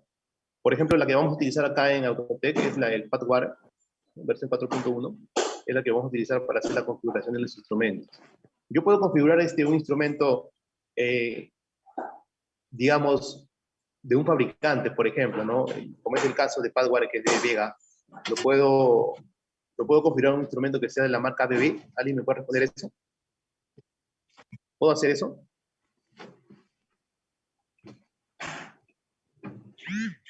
No, profe. ¿No se puede? Sí se puede. Sí se puede. Sí se puede. Correcto, sí se puede. Sí, por ejemplo, a ver, un instrumento, una marca de instrumento, por ejemplo, la marca Yokogawa tiene su configuración, calibración de instrumentos que se llama FieldMate, ¿ya? Entonces, ahí, si tú me conectas un instrumento Yokogawa al FieldMate, vas a encontrar toda la variedad de parámetros que el mismo fabricante te ofrece, todas las configuraciones, y es lo mejor que puede ser, ¿no? Entonces, hasta ahí no hay problema. Y es más, ya no tienes que estar adjuntando archivos, instalando archivos, porque el mismo software viene con todo ya instalado, ¿correcto? Entonces, por ejemplo, el Padware, cuando quiere calibrar un instrumento, configurar un instrumento de la marca ABB, Sennheiser, Rossmann, debe utilizar un archivo. ¿Por qué? Porque no es propio de su fabricante, pues, ¿no? Lógico. Entonces utiliza, correcto, muy bien, Jesús, un DTM o un DDM, en algunos casos se llama así, en algunas literaturas lo van a encontrar como DDM o DTM, ¿correcto? ¿Y dónde consigo este archivo, Jordan? ¿Dónde lo consigo? Ah, ya, lo vas a conseguir justamente cuando tú compras el instrumento, el que te lo vende te lo va a proporcionar, tienes que solicitarlo, o si no, también puedes entrar a la página web del mismo fabricante, colocas el modelo del instrumento y te descargas el DDM o DTM, ¿correcto? Ese archivo tú lo tienes que instalar, pues no, lo tienes que acoplar al software que vas a utilizar para la configuración del instrumento, ¿correcto? Es básicamente el mismo principio que cuando tú, por ejemplo, no sé si alguna vez te han puesto en línea con un PLC Siemens. Yo quiero meter en la red propia, por ejemplo, un PLC, un variador. Quiero meter un variador que da marca Allen Bradley, Rowell Automation, y es otra marca. ¿Cómo hago? ¿Se puede o no se puede? Sí se puede. Es la misma forma. Utilizo un archivo, pero ya no se llama DTM, tampoco DDM. ¿Cómo se llama? GSD. Utilizo el archivo GSD de otro fabricante, lo meto al Semantic Manager y ahí lo instalo. Y en la red voy a poder ver los variadores de otra marca, ¿no? ABB, Schneider. Entonces, la misma forma de entenderlo es para aquí, para instrumentación, igualito. Necesito el archivo si no es del mismo fabricante. ¿Correcto? En este caso vamos a hacer eso, ¿no? Ya tenemos acá el software instalado con los DTMs o DDMs de los instrumentos que son de otras marcas y lo vamos a pasar a hacer la configuración. ¿Correcto? Entonces, aquí vemos la plataforma, lo voy a cerrar para volver a abrir otra vez. Esta de acá es la que ustedes también van a utilizar, van a interactuar cuando vengan a hacer su parte práctica. Este es el entorno, Padware, la marca Vega. Y aquí encontramos pues la plataforma, ¿no? Vemos ahí en el lado izquierdo, ahí en la parte de proyecto, ahí vamos a poner los dispositivos que vamos a conectar, vamos a establecer comunicación también, ¿ya? Entonces, primero, tienen que conocer un pequeño dispositivo que se utiliza para esto. Anthony, ahí está.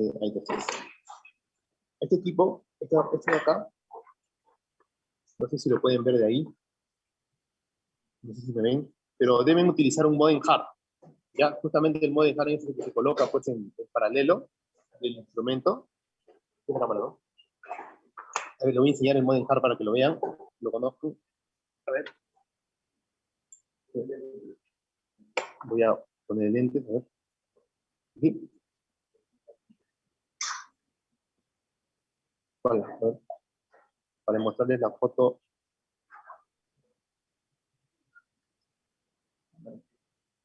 Vamos a enseñarles. Ya, ahí ven. Ahí pueden ver la imagen. ¿Me confirman, por favor? Sí lo ven, ¿no? Sí. ¿Sí lo ven? Sí, Ya, sí. este pequeño modem es un modem hard, ¿correcto? Ahí está el modem hard.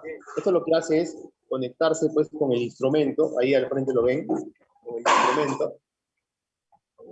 Con dos hilos. Está conectado ahí el instrumento. Ya cuando ustedes vengan a la parte práctica acá, ustedes mismos lo van a hacer. Yo lo estoy haciendo de forma referencial.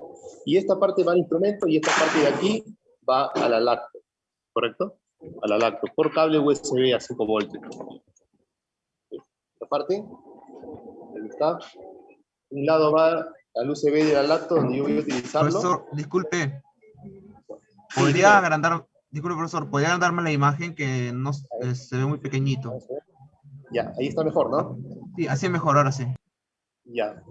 Ya, esto va a la laptop. Esto debería ir acá, pues, ¿no? Pero como no tengo espacio, lo voy a poner pues, por mi lado izquierdo. Entonces, ahí lo vamos a conectar acá. Ahí lo vamos a conectar. Y estamos. Ya estamos conectados. Esto es solamente la parte de hardware, ¿no? Estamos conectados por hardware. Listo. Ahora, vamos por aquí. Ya lo tenemos el software abierto.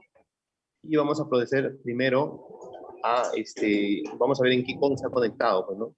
Vamos a poner aquí administrador de dispositivos. Verificamos dónde está conectado el cable. Y acá está, pues, ¿no? Serial port USB multifunction cable con 6, ¿correcto? Con 6 es el elegido, pues, ¿no? Para conectarme ahorita por serial. Entonces ese mismo sello tengo que ponerlo acá. A ver, vamos a ver. Agregamos un dispositivo. Entonces acá lo que tenemos que agregar primero es el modem hard, ¿correcto? ¿No ves que es un instrumento o un equipo que yo he conectado de forma externa? Entonces lo tengo que declarar. Y aquí con hard communication. Ahí está el fabricante y lo agregamos. Aceptar. Una vez que ya está agregado, tengo que identificar y colocar el COM. Pues, ¿no? ¿Cuál ha sido el COM que hemos seleccionado o que hemos encontrado? Que se ha designado por sí solo. Con 6. 6.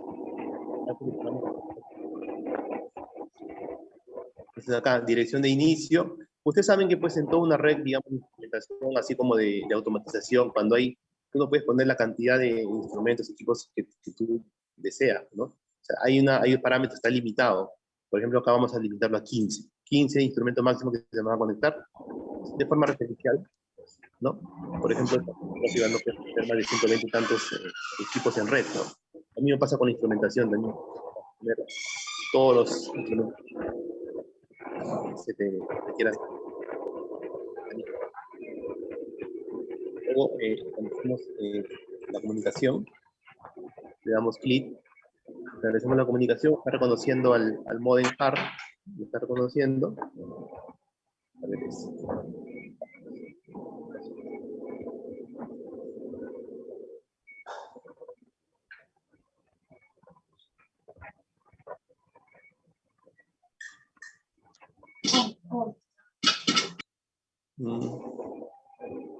a ver, cambiar de aquí. Otra vez, administrador de dispositivo. Vamos a ver. Ya, con 6.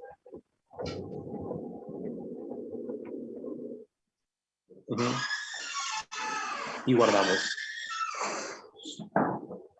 Ahí está. Y ahí establecemos la comunicación.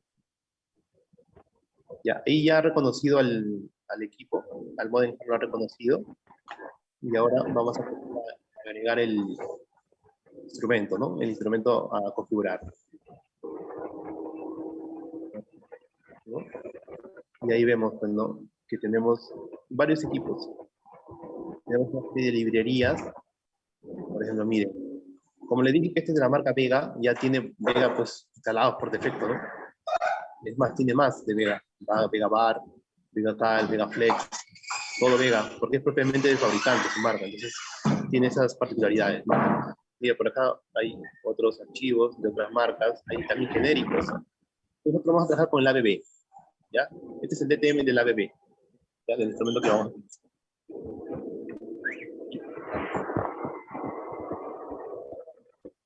Ahí estamos tratando con el instrumento, ya lo tenemos, y vamos a establecer comunicación. Todos los prácticos que lo van a hacer, ¿no? Cada uno lo va a hacer el día que vengan a su laboratorio, o yo y los profesores. Correcto. Ya lo tenemos agregado, agregamos el modem hard, agregamos el dispositivo de otra marca también. Vamos a la plataforma, ¿no? El mismo instrumento. Ya, bien. Acá te dice, tienes cargar los parámetros del instrumento para que lo puedas ver, ¿no? Y te dice... Profesor, Sí. profesor, disculpe que lo interrumpa, pero algunos compañeros tienen su micrófono encendido y se escucha el ruido de la calle. Por favor, ¿podría silenciarlos? César, Listo, ahora sí. Ahora sí me escuchan, ¿no? Ya, listo. Ya, entonces continuamos. Ya, y lo que quería decir ese warning o ese aviso es que si no le dabas a aceptar, igual el software mismo en 25 segundos lo va a hacer entrar, ¿no? O sea, ahí está cargando la plataforma. Este es el DTM ya del propio ABB, ¿correcto? Es un archivo propiamente del fabricante que yo lo puedo abrir en otro software de configuración de instrumentos. En este caso hemos usado el Padwani, ¿no? Entonces aquí en la primera parte vemos ya la identificación online, ¿no? Del instrumento. Acá vemos los datos del instrumento que ya ha reconocido previamente, ¿no? Por ejemplo acá, ahí está la marca, ABB, dispositivo, ahí está el código, el ID, el número serial del instrumento, ¿correcto? El número serial. La revisión de tipo hard que se utiliza, 5, y ahí hay una fecha, ¿no? Ahí está la fecha que ha identificado, el número de tag. El tag, pues ustedes ya seguramente lo conocen, es la identificación, es como el DNI de un instrumento o un equipo en la planta, ¿no? Cuando uno revisa el plan ID, puede decir que este instrumento es tal porque tiene un número de tag, ¿correcto? En este caso, transmisor, indicador de presión. Ya seguramente en su curso de norma ISA ahí les han dicho qué significa esto, ¿no? Transmisor, indicador de presión número 202. Entonces, ahorita en el instrumento debe estar marcando también ese mismo valor. Yo lo voy a cambiar, ¿no? Vamos a ponerle 501, ¿no? Y acá puedo agregar una pequeña descripción, y acá le puedo colocar un mensaje, ¿no? ¿De dónde es, no? Tanque calibrado, de tanque número 101. Entonces vamos a poner el 101 mejor. Son configuraciones que se le puede hacer al instrumento, ¿no? Yo puedo configurar un instrumento por medio de un software de configuración, así como estoy haciendo yo.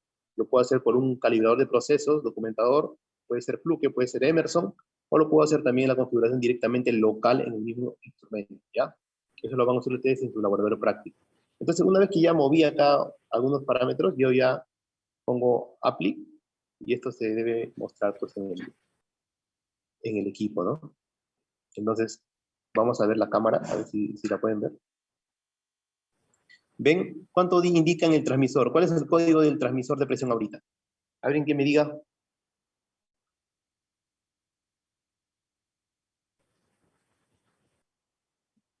¿Cuánto dice? ¿Cuál es el tag del instrumento? Es un PIT 101. PI 101, correcto. Y yo le puse 101 también, ¿no? Ya, Sí. muy bien. Entonces, vamos a cambiarle para que vean que sí ha habido el cambio.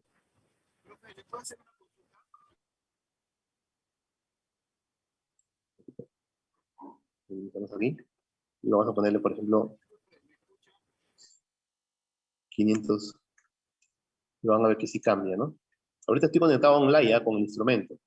Entonces vamos a ver otra vez para que vean que sí cambió. ¿Cuánto marca ahora? 500, ¿no? PIT 500, ¿correcto? Entonces ya de esa manera podemos ir cambiando el tag del instrumento. Y ahí en el instrumento, ¿qué cosa vemos? ¿Qué cosa estamos viendo ahorita en el instrumento? A ver, ¿qué me dice ahí? ¿Qué variable estamos visualizando? La presión. Perfecto, la presión. ¿Qué más?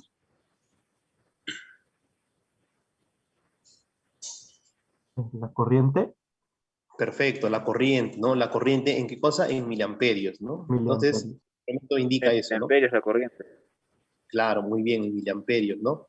Este instrumento nos dice... La presión también se aprecia, la presión, en cero. Claro. ¿Y en qué unidad? En PSI, ¿no? En PSI, correcto. Yo lo puedo No cambiar se también. distingue bien, pero sí, PSI. Sí, PSI. Ya, seguimos. Luego vamos a entrar a la parte de parámetros, ¿no? Parámetros. Aquí en la parte de parámetros tenemos un overview, ¿no? Es un overview que viene a ser una vista general, una vista integral, una vista holística de todo lo que se le puede hacer al instrumento, ¿no? Entonces es en función a cuadros. Estos mismos cuadros que están aquí son los mismos que están acá. Por ejemplo, ¿no? Acá dice PB, acá también dice PB. Sensor materials acá. Sensores setup, setup. O sea, lo mismo está acá, nomás que de una forma más organizada, ¿no? Una especie de diagrama. A ver, vamos a ver. Hay una pregunta. A ver.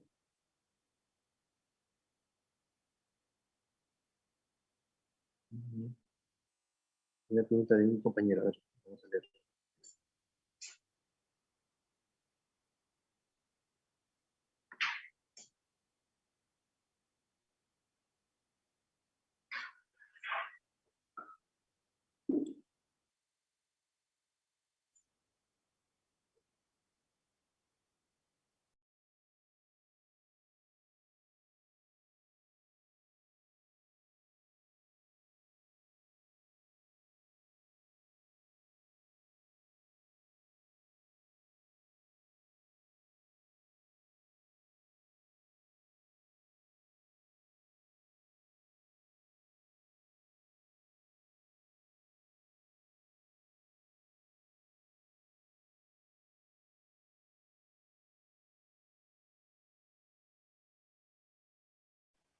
No se escucha nada, solo se ve la pantalla del escritorio.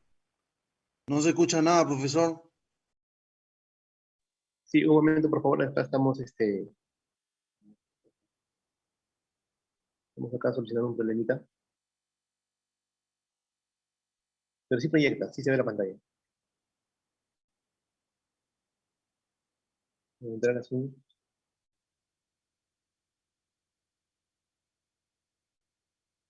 Entonces ahí, igual por acá creo que puedo verlo. A ver.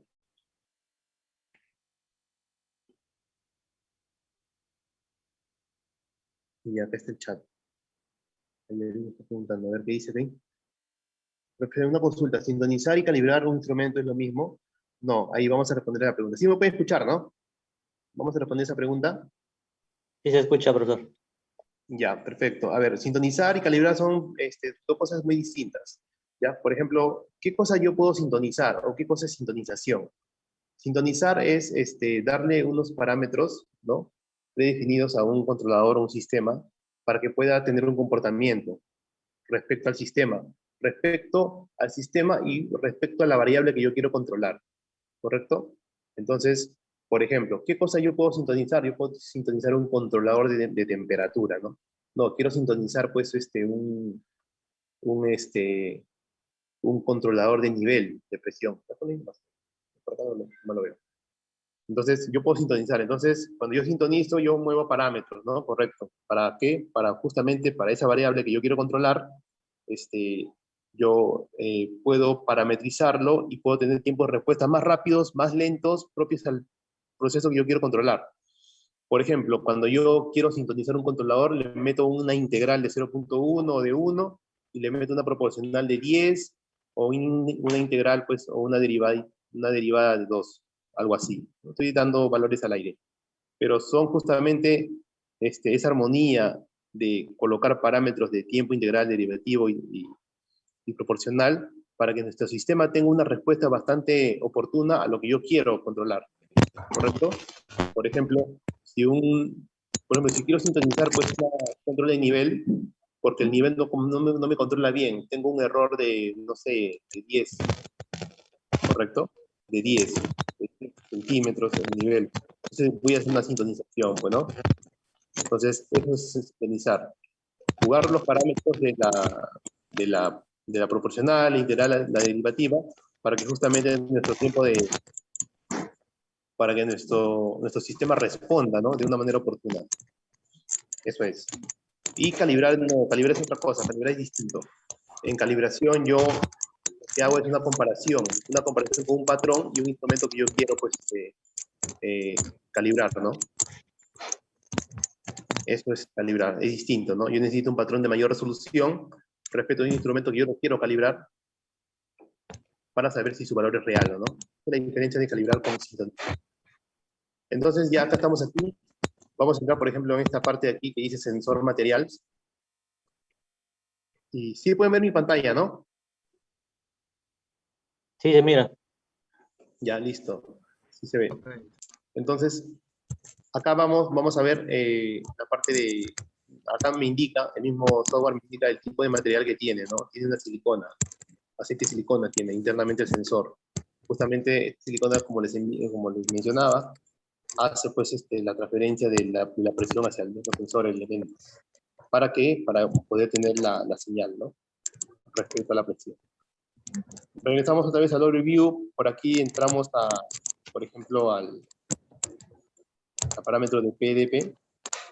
Y aquí pues donde yo puedo hacer la configuración de los rangos bajos y altos, ¿no? Del instrumento. Por ejemplo, ahorita cuánto está, acá cuánto indica, dice 0 PSI como Low Ranger Value y Upper Ranger Value en 4. Entonces yo lo voy a cambiar. Correcto, yo lo voy a cambiar, lo voy a poner en 14. Vamos a 14. Y le vamos a dar a aplicar. Aplicar, y ahí vemos, bueno, ahí no se va a ver, ahorita vamos a prender la plantita para que se genere una variación de presión, ¿no? Entonces, ahí ya está aplicado, y vamos a prender la planta, ¿no? Y vamos a ver una variación de presión. Vamos a ver que la presión va a empezar a aumentar.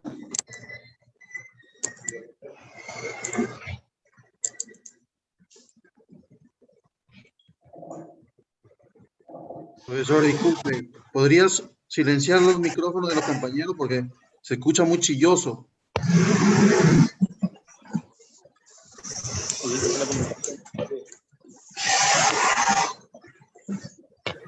Ya vamos a silenciar, a ver.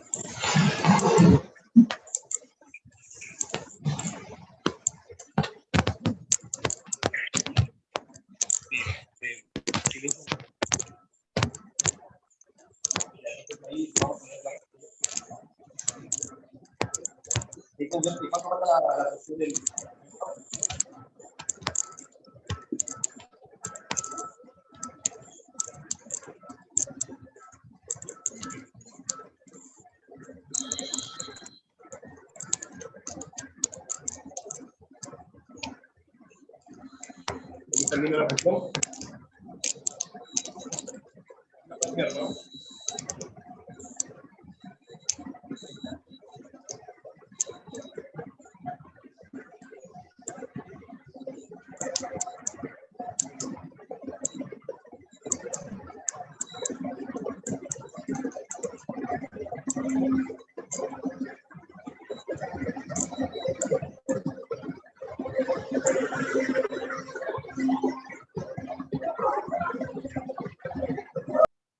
¿Me pueden escuchar?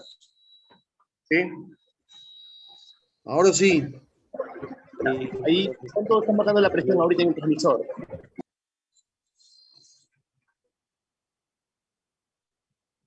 ¿Cuánto está marcando? 7.67. No, 7 es miliamperio, ¿no? Es la corriente.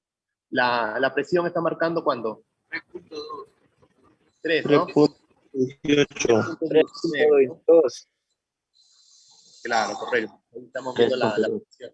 Entonces yo voy a hacer ahorita una variación de presión porque la bomba va a dejar de revolucionar un poco y vamos a ver cómo varía la presión otra vez.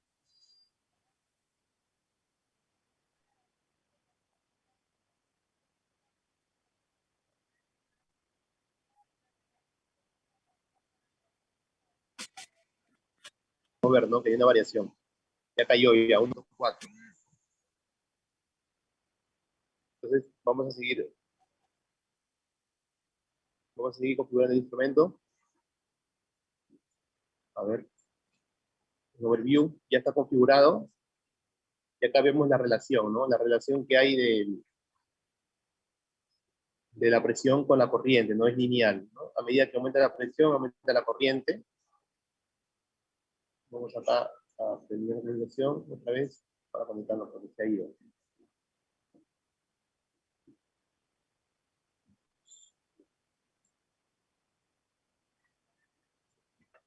A ver.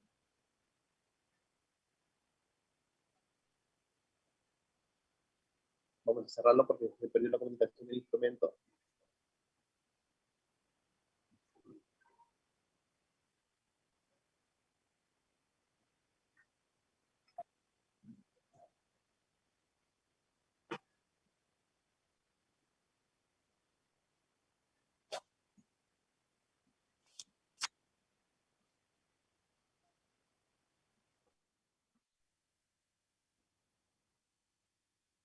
Vamos a cerrar ya otra vez. ¿No? Vamos a volver a entrar otra vez. ¿No? Hardware.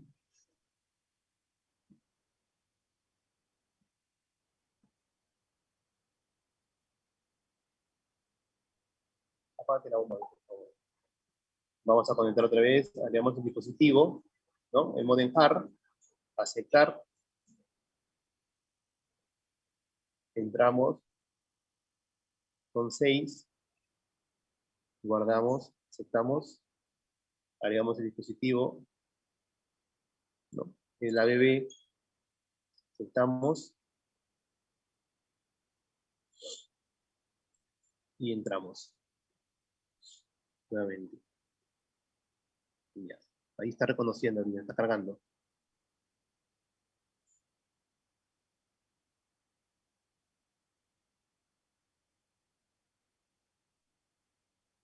Esperemos un momento.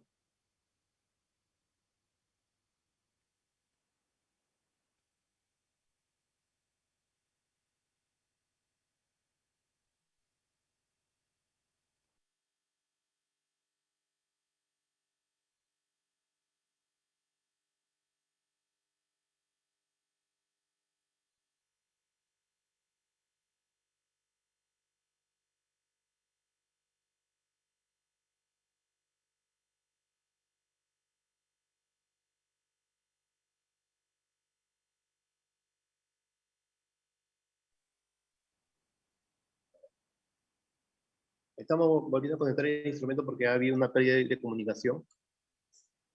A veces también los instrumentos, seguramente,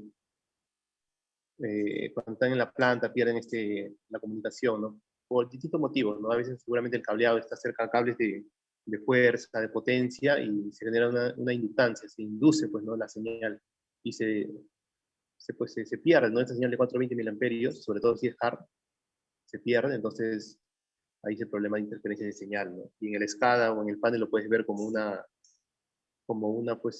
señal que está oscilando constantemente o si no está marcando 100%. Entonces, eso también es importante saberlo, ¿no? Porque a veces en la planta no todo funciona bien, pues, ¿no? Es importante también conocer bien los problemas que suceden.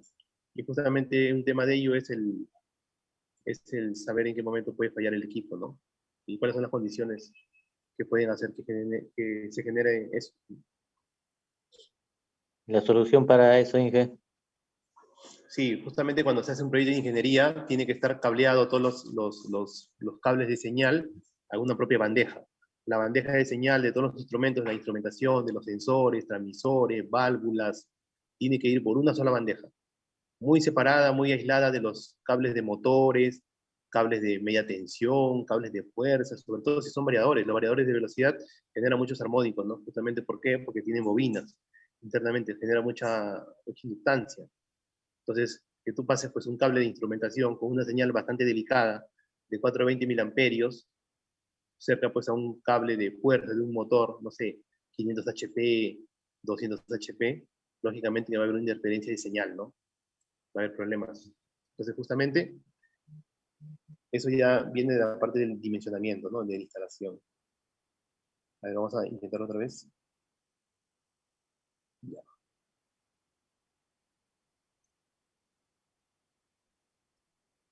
Esperamos ahí un rato que lo reconozca.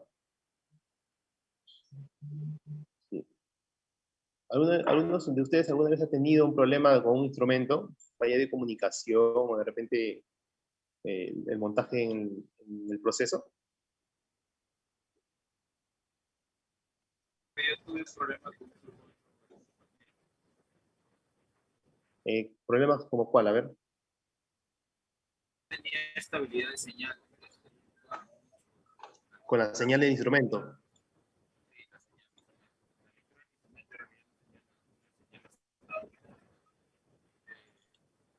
Ya era porque me está conectado el chip de la Tierra. Ah, ya, ok. Sí, eso suele pasar, ¿no? Hay que tener mucho cuidado, justamente eso. Ya, ahorita vamos a seguir configurando el instrumento, igual vamos a usar la forma ACZAD, que es la más rápida, una configuración básica del instrumento. Ya luego cuando ustedes vengan a su laboratorio práctico van a configurar seguramente otro tipo de parámetros más profundos, ¿no? Que se puedan hacer. Entonces, entramos.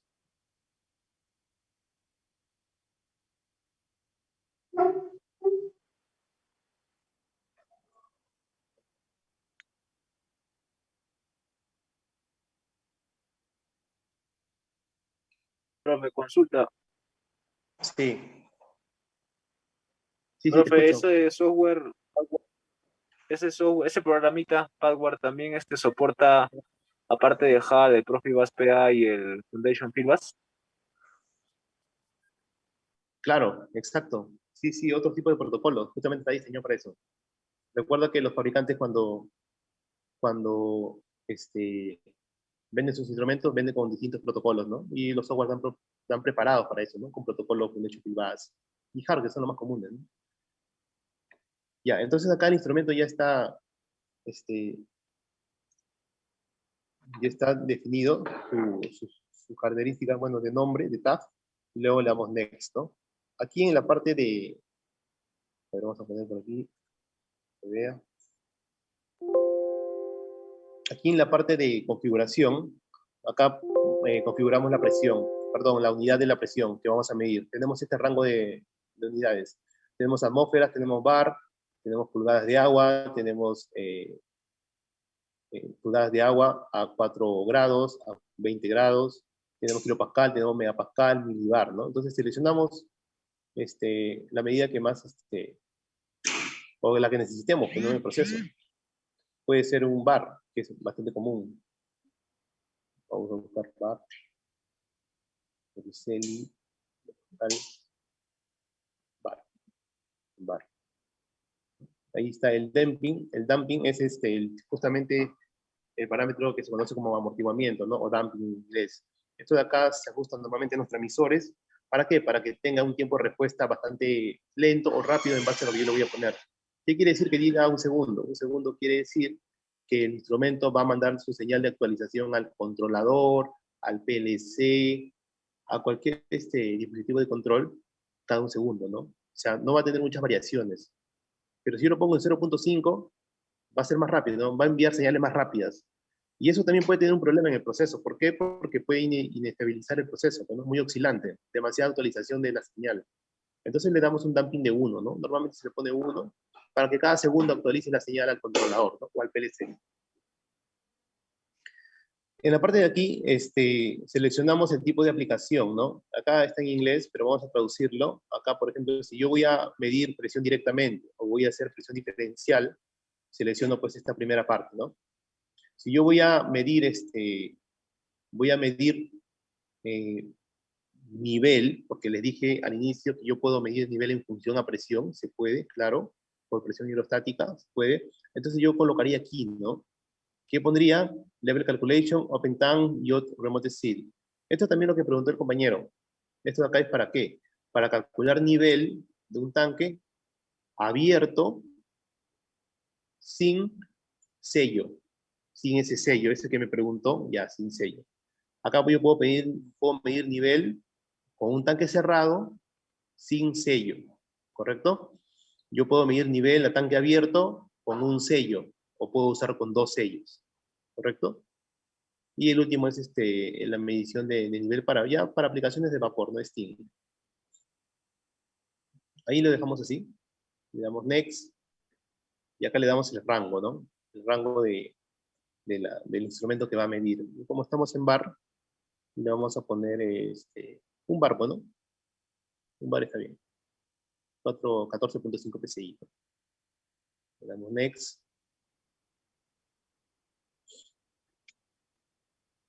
Y esta parte de aquí es para cerrar el instrumento. ¿No ves que el instrumento está marcando, en un momento está marcando un valor bastante bajo? 0.001316, con esto lo aceramos.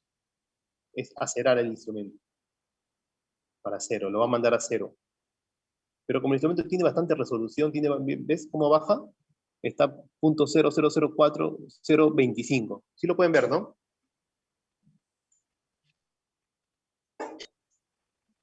Sí lo pueden ver, ¿no? Eso se utiliza también cuando el instrumento está marcando presiones negativas. ¿no? Pero no muy grandes, ¿no? Ligeramente, entonces yo lo acero. Ahí está cerrado, ¿no? Ahí más o menos está bien. 0.00014. Entonces con eso, con este botón, yo lo puedo hacer. Profesor, o sea, con ese botón yo puedo como que actualizar las medidas, los valores del instrumento. No, es solamente para cerrarlo, para cerrar el instrumento. A ver, un ejemplo. Como Por reiniciarlo, ejemplo, algo así. ajá, es como darle condiciones de cero. Es como decir que yo ya lo monté el instrumento y cuando lo conecto está que marca menos 0.01. Pero yo quiero que marque cero porque yo quiero que parta de cero. Porque si está marcando menos 0.5, el instrumento va a medir a partir de menos 0.5. Entonces, cuando yo aprieto ese botón, yo lo acero para que el instrumento se dé cuenta o Ya. sepa que va a medir a partir de cero. ¿Ya? Ya, profe. Listo. ¿Eso por qué pasa? Porque el instrumento es de presión, pues no, lógicamente es de presión, entonces está en constante medición, ¿no? La presión atmosférica, pues, siempre está presionando, pues, el elemento sensor. Ahí lo hemos, ya hemos cargado los parámetros. Demora un tiempo, ¿no? En estabilizarse. Estamos descargando, vamos abriendo acá el software. Y vamos a tratar de hacer una presión, a la mitad, ¿no? Vamos a llegar a 0.5 bar. Y vamos a ver cuánto es la relación de corriente que va a haber. Entonces ahí vamos a prender la bomba. Está marcando 4 miliamperios.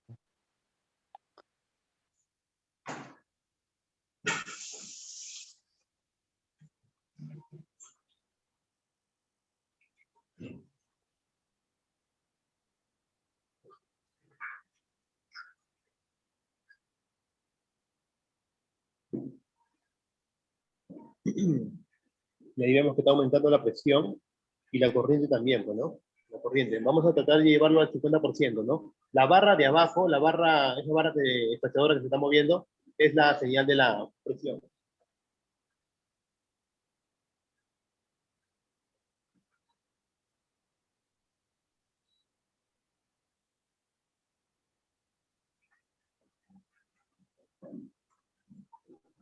Ahí vemos cómo aumenta la corriente y aumenta la presión proporcional, ¿no?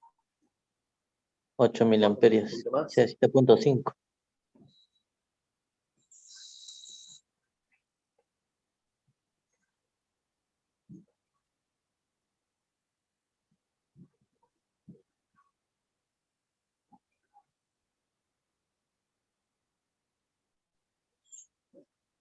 Y vemos, ¿no? Ahí se está enviando la señal proporcional. Buenas noches con todos.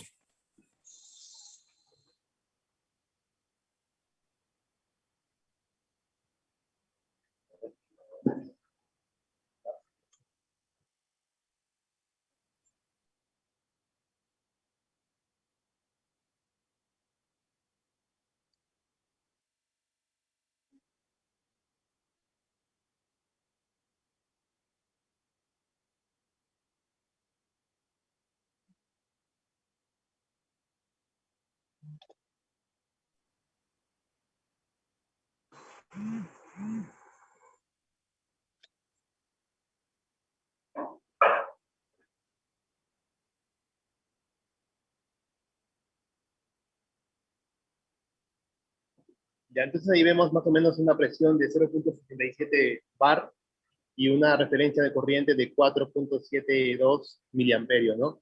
Cuando esto se estabilice, digamos, en 0.6, que es el rango, bueno, perdón, 0.5, que es el rango de la mitad que se ha configurado el instrumento, la corriente debe marcar 12 miliamperios, ¿correcto?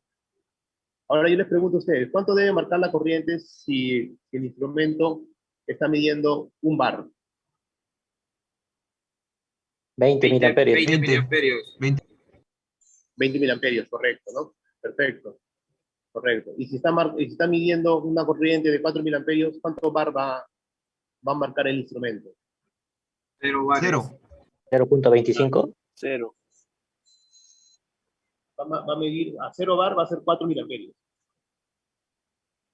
A 0 bar 4 miliamperios, sí.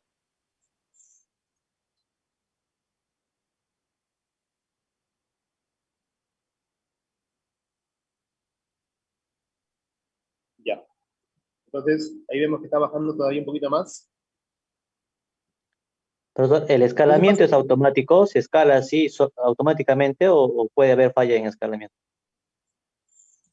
Ah, ya, no, el tema del escalamiento ya es ya con el PLC, pues, ¿no? El escalamiento se hace en el PLC, pero yo debo saber el rango de medición del instrumento y la señal de 420. Cuando yo tenga esa proporción, digamos, yo lo pongo, yo configuro el instrumento de 0 a 1 bar, eso quiere decir que va a enviar corriente de 4 a 20 miliamperios, ¿correcto? Yo lo configuro así. Y entonces en el PLC yo también voy a saber que cuando, digamos, hay 12 miliamperios, eso quiere decir que la presión está a la mitad, 0.5 bar. Entonces en el SCADA, en el PLC, cuando yo voy a programar, yo debo considerar que cuando el instrumento, o mejor dicho, el módulo PLC mida 12 miliamperios, en el SCADA o en el panel, debe mostrarse pues la mitad, pues, ¿no? La mitad del rango de presión. El 50%. ¿Correcto? Eso ya se hace en el mismo ya PLC, el escalamiento, ¿no? Es una parte lógica ya. Pero acá en el instrumento yo configuro los rangos de medición y la salida de corriente siempre proporcional, ¿no? Eso yo lo puedo variar, yo puedo hacer de 0 a 100 PSI, ¿no? O de 0 a 50. No quiero en PSI, quiero en bar. Entonces lo cambio. Ya, jóvenes, esa es la parte práctica que se ha hecho, la configuración del instrumento por medio de un software. Ustedes en su laboratorio lo van a hacer también por un software, lo van a hacer localmente y lo van a hacer con un calibrador de procesos, ¿correcto? No solamente con el ABB, sino también con otro instrumento. Ahí tenemos un Rossmann, tenemos también el Sennheiser. Entonces ya cuando vengan ustedes a Autotech, van a poder hacer su laboratorio práctico, ¿no? Listo. Bueno, jóvenes, ya si no hay otra pregunta más. ¿Alguien más quiere hablar? Y, profe, una pregunta sobre el Padware. Es el software que hace rato comentó que no podíamos comunicar con otros instrumentos y descargando los archivos de otros fabricantes. ¿Este es con el Padware o es otro software adicional a este? No, por ejemplo, el Padware es de la marca Vega. Cualquier instrumento de la marca Vega, yo no necesito ningún archivo, me conecto nada más, ¿no? Me conecto y ya está, perfecto. Me empiezan a configurar. Pero ¿qué pasa si yo utilizo el Padware, que es de Vega, y tengo un instrumento de otra marca? Por ejemplo, hoy día usamos ABB. Es otra marca, no hay una diferencia. Entonces, ¿yo qué necesito? Necesito el archivo. Necesito el archivo DTM, ¿no? O DDM se llama a veces. Ese archivo es una pequeña carpetita que yo meto ahí a mi laptop, lo abro, lo instalo en el software hardware, ¿no? Que es de otra marca. Y el software mismo lo va a reconocer. Y ahí puedo hacer mi configuración, ¿no? Eso mismo aplica para todos los instrumentos de distintas marcas. ¿Correcto? Gracias, profe, gracias. Listo. Bueno, ya entonces, jóvenes, si ya no hay otra pregunta, paso a retirarme, a despedirme. Gracias por su participación, gracias por sus preguntas, bastante interesantes, y espero pues que vengan al laboratorio a seguir complementando lo aprendido. Hoy ya hemos visto la parte técnica y también la parte práctica de alguna manera de forma virtual. Pero ustedes ya cuando vengan aquí presencialmente, lo van a hacer ustedes mismos, ¿no? Por software, por un calibrador, lo van a hacer directamente en el instrumento, ¿correcto? ¿Ya? Pero aquí se les ha dado los alcances técnicos, ¿no? Teóricos, para que ustedes tengan claro de la operatividad, de los equipos, los principios de funcionamiento, que es importante también. ¿Correcto? Entonces, ya sin más que decirles, yo me despido y nos vemos la próxima semana. Un abrazo. Chao, chao.